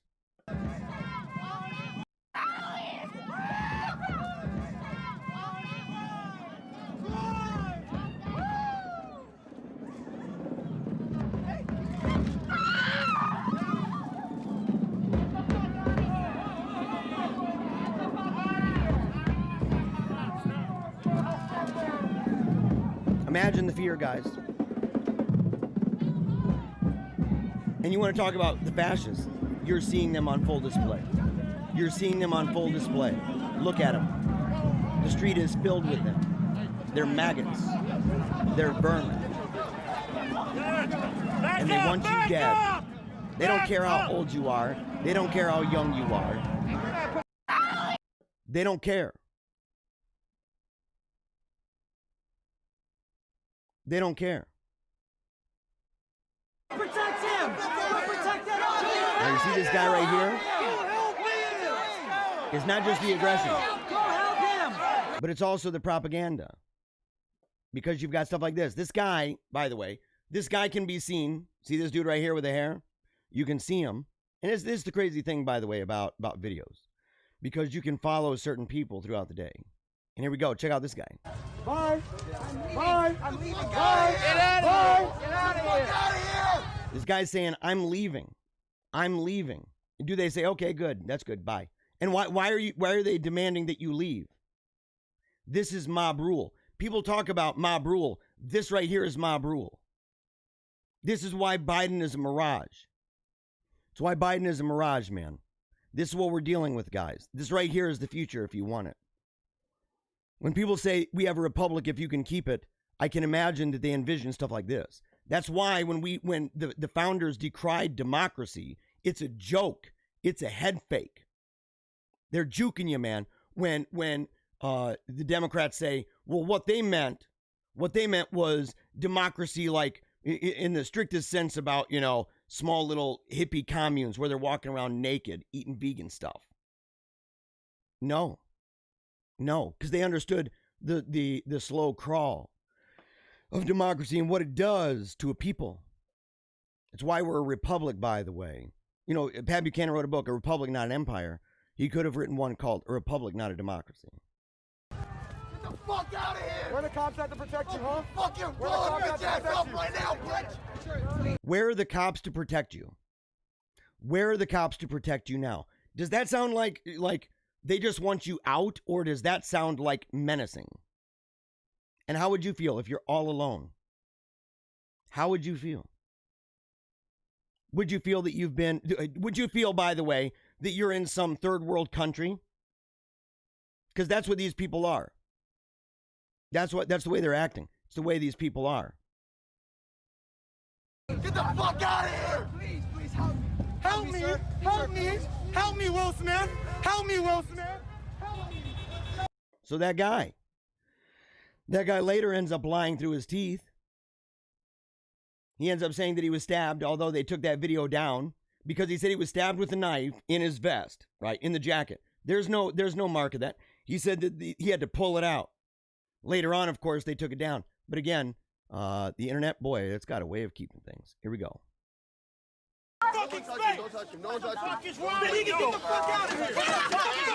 Get off of him! Don't touch him! Get out of here! Get out of here! Right along.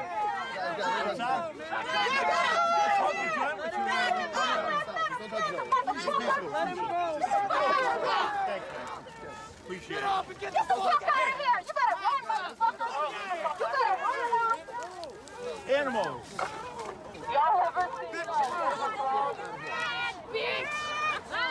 Put your cameras away! What did you expect? Put your cameras away. Again, what they say and what they do is a tell. These people are criminal. These people, by the way, are full-blown terrorists. This is like ISIS on full display.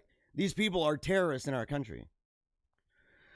They're terrorists. We know they're terrorists. They should have been labeled as terrorists for a long time. But the powers that be have no problem with them because these are the foot soldiers. These are the people that make it so that you have that divide and create that chaos. It was so important, by the way, in the BLM Antifa riots that went on in the summer. It's all part of the plan. You can see it. It's laid out in the foundations and in the pillars of effective color revolutions. These people are essential to it, and they've been plotting for a long time. They've been waiting for this moment. They've been waiting, and they're waiting for you. What you gonna do?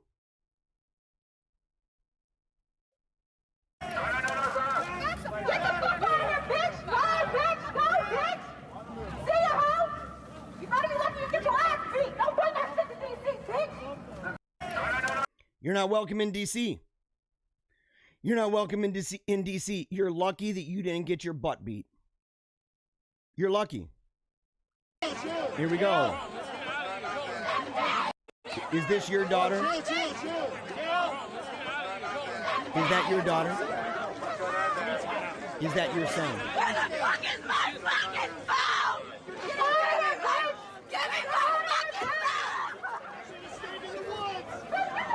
Should have stayed in the woods.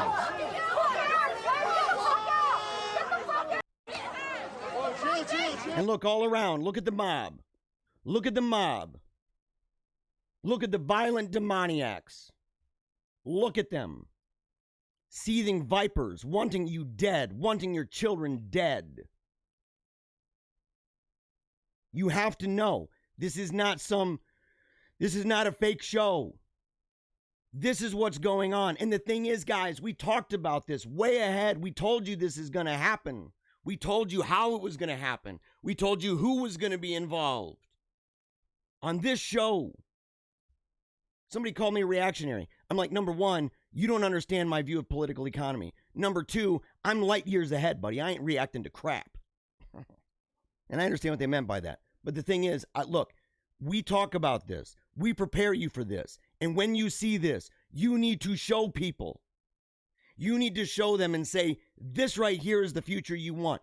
You talk about not normalizing MAGA. You talk about not normalizing traditional marriage or heteronormativity or anything like that. Life, liberty, the pursuit of happiness, freedom, decentralization. You don't want to normalize that. By the way, that has been normal in the United States for a very long time. You want to know what's not? This. This is not normal.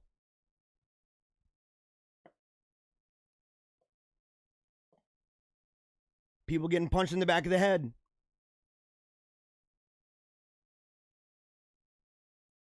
And it gets crazier.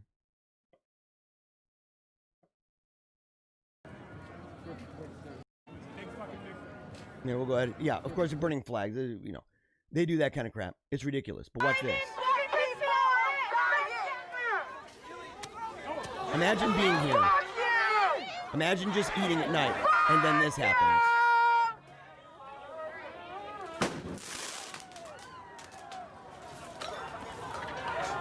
Throwing things and running away. That's who they are, by the way.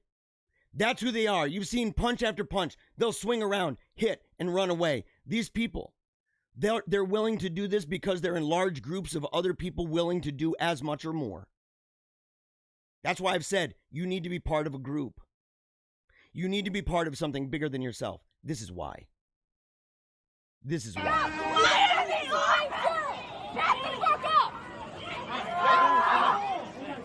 And that's the same girl that we saw earlier. Is this the... Oh, okay, let me see here. This is an important one. I got to show you this. Because, again, we need to see that it's not just the young. Or that it's even just not the old, but it's a mix of all of them. It's a mix of all of them. Here we go. Boom.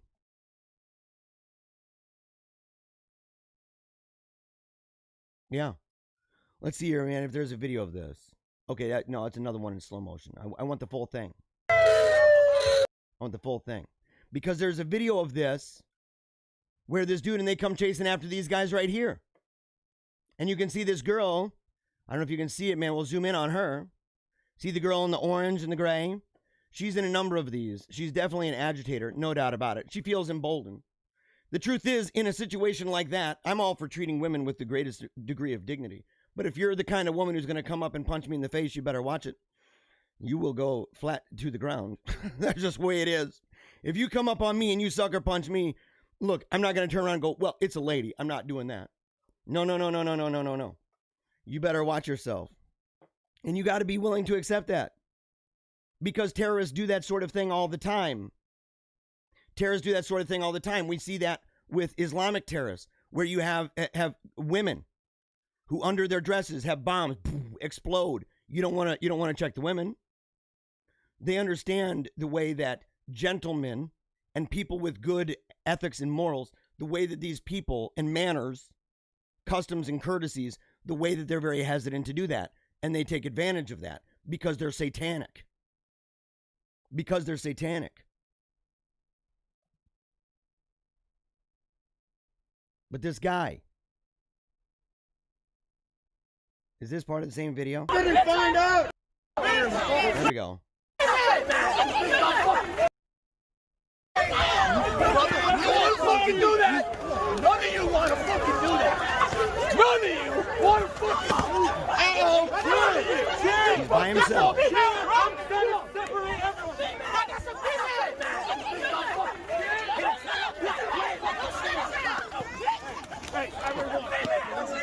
What would you do?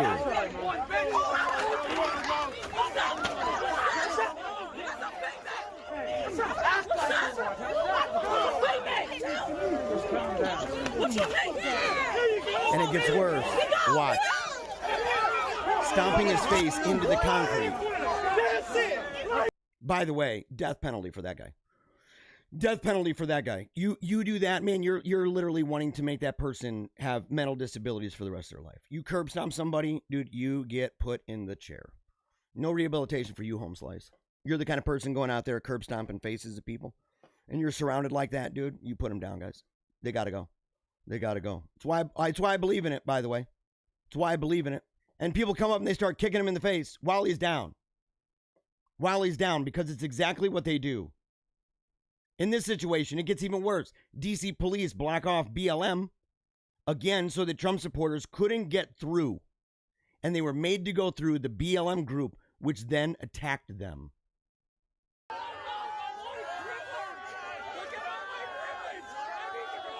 Police, no, you gotta walk through the crazy demonic horde of terrorists over there. Here, come on down. Come on down. These people know this is bad news. And look at this.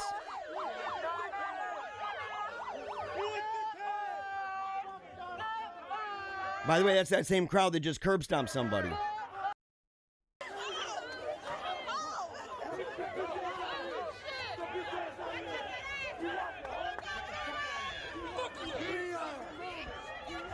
And it doesn't matter if you say we're leaving. They said get out of here, and the guy goes, we are. It doesn't matter, guys. It doesn't matter. Why? Because they don't just want you out of here. That does not suffice. They want you dead. Dead. Murdered. They would, in fact, they would consider it a good thing. Of course, people started fighting back. You know, the Proud Boys, for example. They started fighting back. Enough is enough. Yeah, there's the video I was talking about of the guy that said he got stabbed, by the way, after accusing a Trump supporter of sticking a large knife into his torso. Viewers quickly pointed out that there was no evidence of the attack or marks on the vest to support his claim. The account then deleted the post after it went viral. Thank God I saved it. You're welcome. Thank you very much, by the way, Elijah Schaefer. I like your work, dude. But this is where it's gotten. It's gotten to the point where even Trump supporters, they're talking to the police and saying, look, you need to actually stand up to the lawlessness that's happening. We are peaceably assembling here. These people around us are not peaceably assembled. They are not peaceably assembled. So what ends up happening? Police don't do jack. Police don't do jack. And the thing is, that's a scary sign, by the way, guys. And we need to be careful, man, because on the one hand, I back the blue. I back the blue. But as I've said before, I've also written investigative and published investigative articles talking about corruption within police departments. Multiple different people at high levels ended up resigning or were fired they were fired in a very bad way, right? Told you got to go in disgrace. But people are finally standing up and saying, you know, we defend you. Listen to this, because this might in fact be your cry. In fact, you need to understand that this is coming. Because we've seen what happens when you have a wave, the BLM crap during the summer. You saw it. How many of these departments were taking the knee? Taking the knee for the cult. It's a genuflection, by the way. It's obeisance, man. You in Pennsylvania, we back you in California.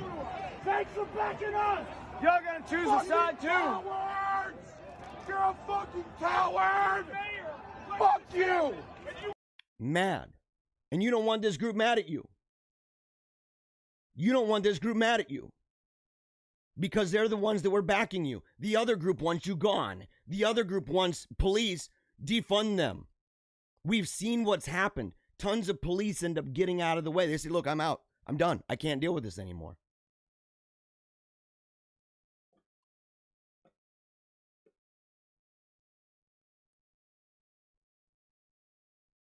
She says, I just want to help my husband. Here we go.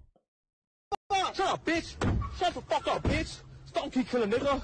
What's up, bitch? You want to make videos? What's up, bitch? I'm just want to help my... Get the fuck out. She just wants to help her husband. Slamming her head up against a car. Slamming her head up against the car. It simply doesn't matter. It simply does not matter anymore. These people. But there's positive signs. We're going to end with this, guys. By the way, I want to thank you for being along for the ride. I want to thank you for being along for the ride. Okay? We have people. Sometimes it doesn't work out. And we can only hope that this kind of thing right here is in fact iconic of what it could turn out to be. Our situation, because it looks bleak. It looks bleak. And there we go. You lost, stupid asshole. So a guy tries to steal the flag in his car. Ends up slamming into that. All that hate. See what that does for you? It's And the guy goes, that it yeah, happened, yeah, I got it. Yeah, you're done, bud. Man, that and then look at that. Oh, and now you got the cops here.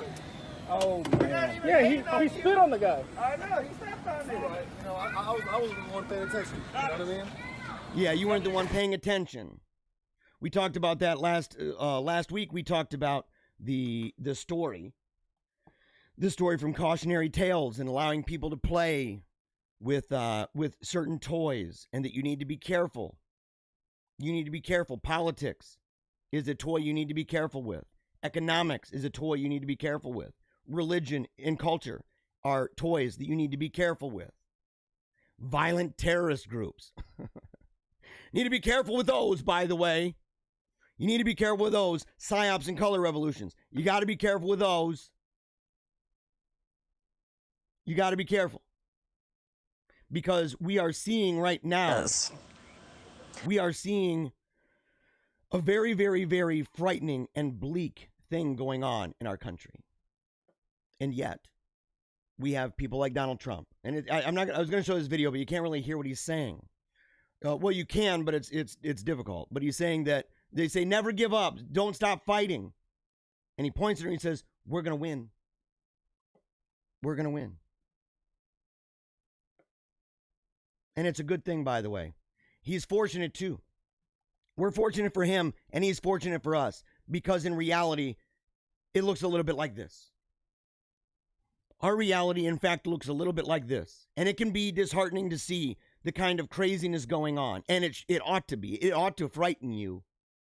It ought to be disheartening to see the kind of anarchy on our streets and the violence on our streets. That it's indiscriminate. That it doesn't matter if you've got a kid around. It doesn't matter if you've got a woman around. It doesn't matter if you're elderly. None of that matters. It doesn't matter if you're eating food over by the restaurant. It doesn't matter. That ought to frighten you, because that's actually reality. You cannot close your eyes. Do not do the lullaby, go to sleep thing, because even if you do, reality is outside of the brain that has been lulled to sleep. So you need to know that. And that reality out there, the moment that you open your eyes, if you ever for a second, let's say you're lulled to sleep. They've sang that lullaby, and it's put you down. The moment that you even begin to crack those eyes open again and see it, it will be worse than you left it. You cannot. You cannot. And so you just have to know. You just have to understand that this is in fact what we are dealing with. And you have to be willing to accept that reality and say, I don't like this. It freaks me out. It makes me angry. But don't leave it there. Don't leave it at that place. Instead, determine inside yourself that you are going to contribute to not only trying to keep the wickedness at bay, but also that you will be actively engaged no matter how anything in 2020 turns out, regardless. That you will be actively engaged in such a way that the good and that the righteous and that the true will continue marching on. You have to. You have to. All right, we're going to go to comments and we're done. Here we go. I did that again. No. I did it again. All right, everybody. All right, everybody. Here we go. Yeah, do you see the obsession, by the way? Do you see the obsession with old Oliver Walters Cliff? Do you see that? And he just wants you to watch really perverted things, by the way. It's okay. No, Bill Clinton says Biden is gaslighting. Yes, absolutely. Absolutely. That's the way that is. Let's see here. Zach says, Connie Chung reminds me of the days when I mostly trusted the big 3 news outlets. You know, that's true, man. It's like, it's one of those things where, you know, that's vintage stuff, man. But, you know, the thing is, though, is that the media has been at this game of mass manipulation for a very long time. It's just true. It's the way that works. All that you've mentioned have common denominators. Moloch worship, Skittle slurping, stonecutters. Yes, dude. Yes, I know what you're saying, by the way. I know what you're saying, by the way. It's totally true. It's totally true. And it says Biden's an apostate. That's also true. Let's see. Google Jamal True Love. Kamala SDA got him convicted. Police framed him, but Kamala went on with it anyway. The truth eventually came out, and he won a big fat settlement. You know, people forget this. It's kind of like I had an individual talk to me about, you know, how Trump is supposedly a racist, and was blown away that I could support a racist. And I said, I'm actually blown away that you could think that I support a racist. You know, like, you know me. You know that I'm so opposed to racism that I'm actually interracially married and pumping out mixed race kids. You know, racist people, the blood pure crowd, they don't really like that. The white nationalist crowd, they don't like that. They don't like that at all. Oh, man. You know, but the thing is, they're saying this, and you present them with information like Joe Biden using the N-word, or Joe Biden opposing forced busing, right? This idea of integration on many different levels. Using phrases like he doesn't want his kids growing up in a racial jungle. That's the kind of stuff you would hear actually from like white nationalists, for example. That's actually the kind of thing that you would hear about that from those people, right? And so to say things like that, to talk about Barack Obama, that he's the first clean and well-spoken and intelligent black man at that high level. And you're like, dude, son, you are sounding bad. Or the time when he was joking and saying you can't work at a 7-Eleven if you don't have an Indian accent.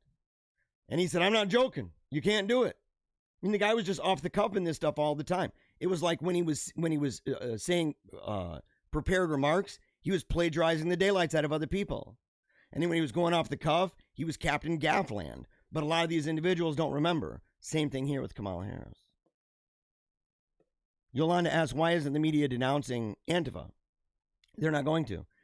because they identify with the end result in many ways. That's for one. They're further left in the media than you even know. Okay, and also because Antifa is they're useful idiots in some ways, and they're easy to activate. And so when they're needed, it's easy to activate them. Super easy, so they won't do it. Won't do it. James says apparently AT&T doesn't want CNN anymore. They lose them a lot of money. Imagine Trump buying CNN if something he doesn't if he doesn't get reelected. You know, that'd be a fascinating move, by the way. It'd be a fascinating move. I think that if he doesn't win, if he goes to court and it doesn't play out, that he is reelected. If that happens, a possibility. But if that happens, I think he will in fact invest in a news network. I think he will. It'll be really surprising, in fact. Robert says, mind pointing out that the court has been throwing out everything Trump's lawyers are presenting to the court. See, it's conversations like that, Robert, that makes it hard for me to actually take you seriously. Because they're not throwing out everything that Trump's lawyers are presenting to the court. That's the first thing. That's the first thing. So you can say many. You can say many. You should be careful with your words. And you know what? That's actually part of a plan too. If you're going for this, you would have a number of things that even just from the mere idea of lawfare, from the mere idea of playing lawfare, which is what's happening at this point, that you go, you know what? You're throwing stuff at the wall. You're throwing stuff at the wall while you are accumulating a number of evidences for your heavier cases that won't get knocked out. And most of those are premised on due process, equal opportunity, chain of custody. Good luck with that. We'll see you in court.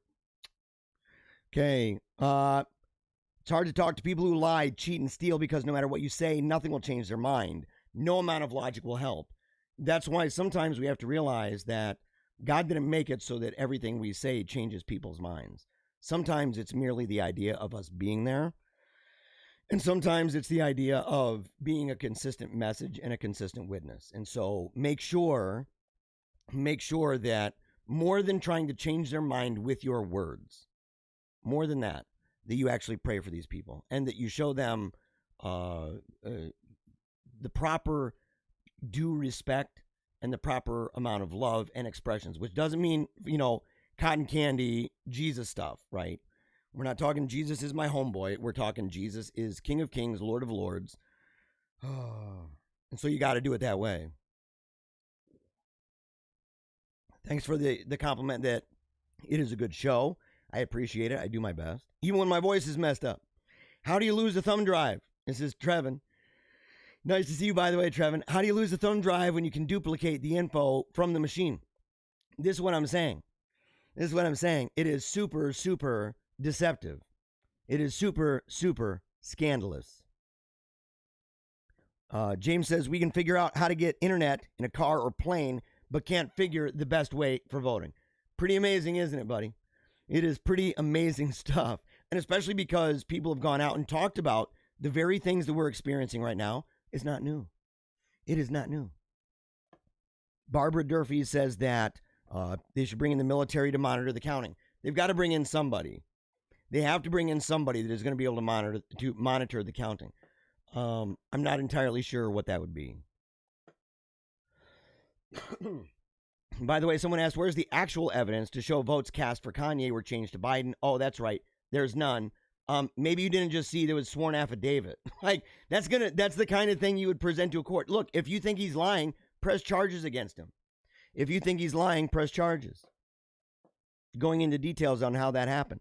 And here's the thing, is that the people who use this idea of evidence, their version of what evidence is, rarely ever will they tell you what it is. Like Robert won't.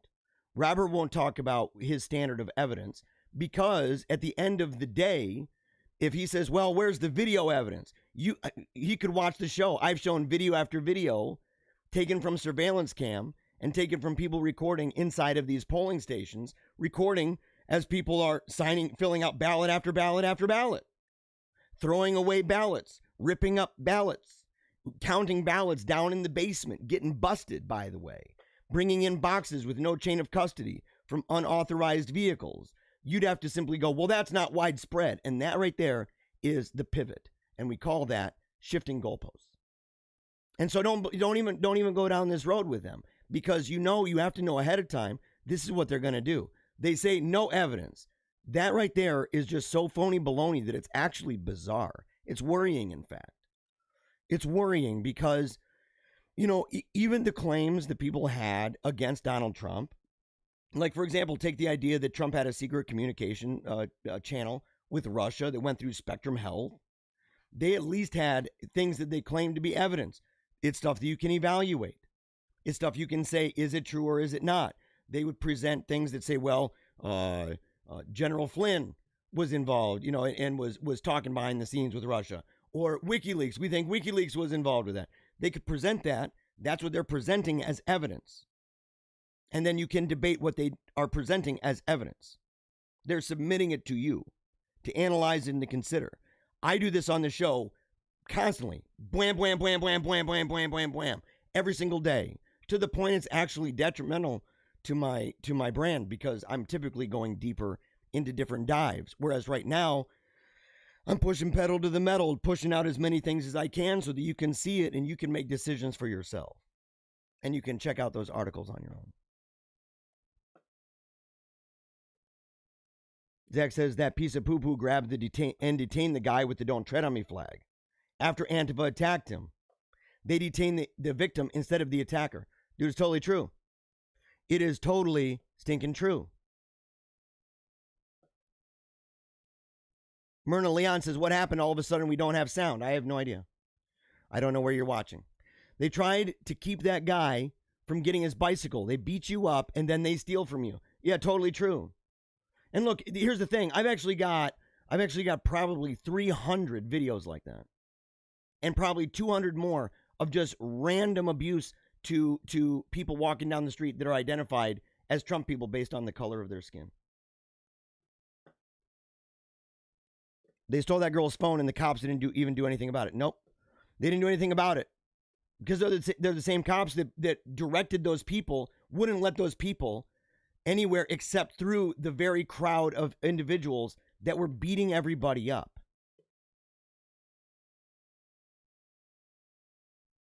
Zach said, if you see the whole video, that old man was doing well defending himself, and he kept about 20 people off his back.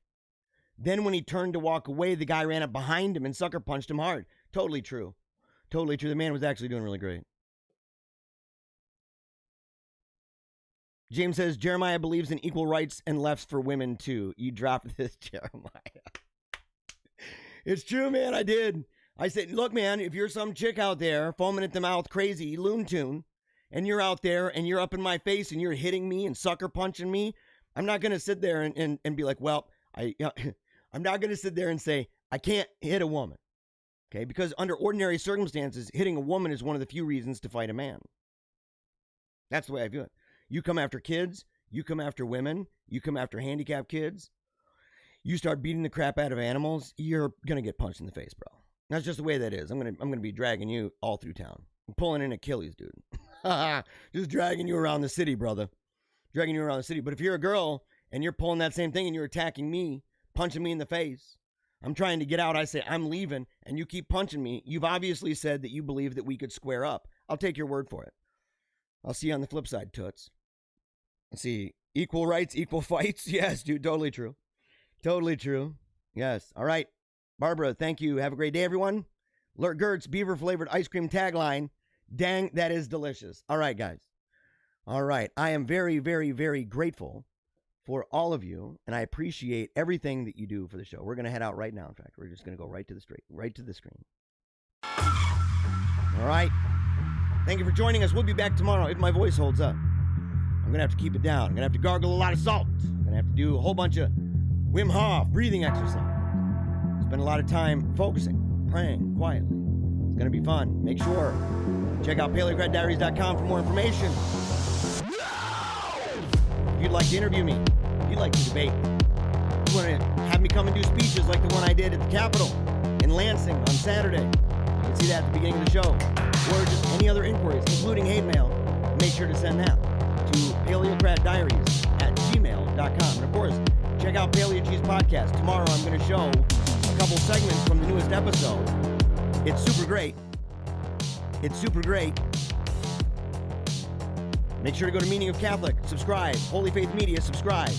And until next time, you got to remember to give it your all. Howling at the sun. Resolve to never give up. Keep on smiling. And memento mori.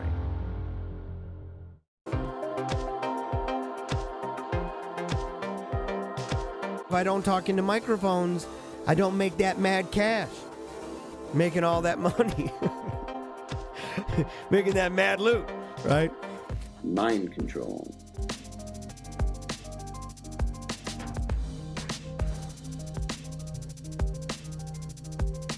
So we see the minority elite imposing their ideology on an unwilling and resentful populace. This causes a backlash. People get ticked off. The left is working long and hard to make us feel as if we've done something wrong. Worse yet, that we are the problem. Don't let people just rip on your heritage. Don't let people just rip on your traditions. Don't let people rip on your heroes. Stand up for what you believe, what made you who you are. So unless this disenfranchised majority begins standing up for what they believe in their heart of hearts to be true, I think we'd be left with nothing more than a dirge and maybe a funeral procession.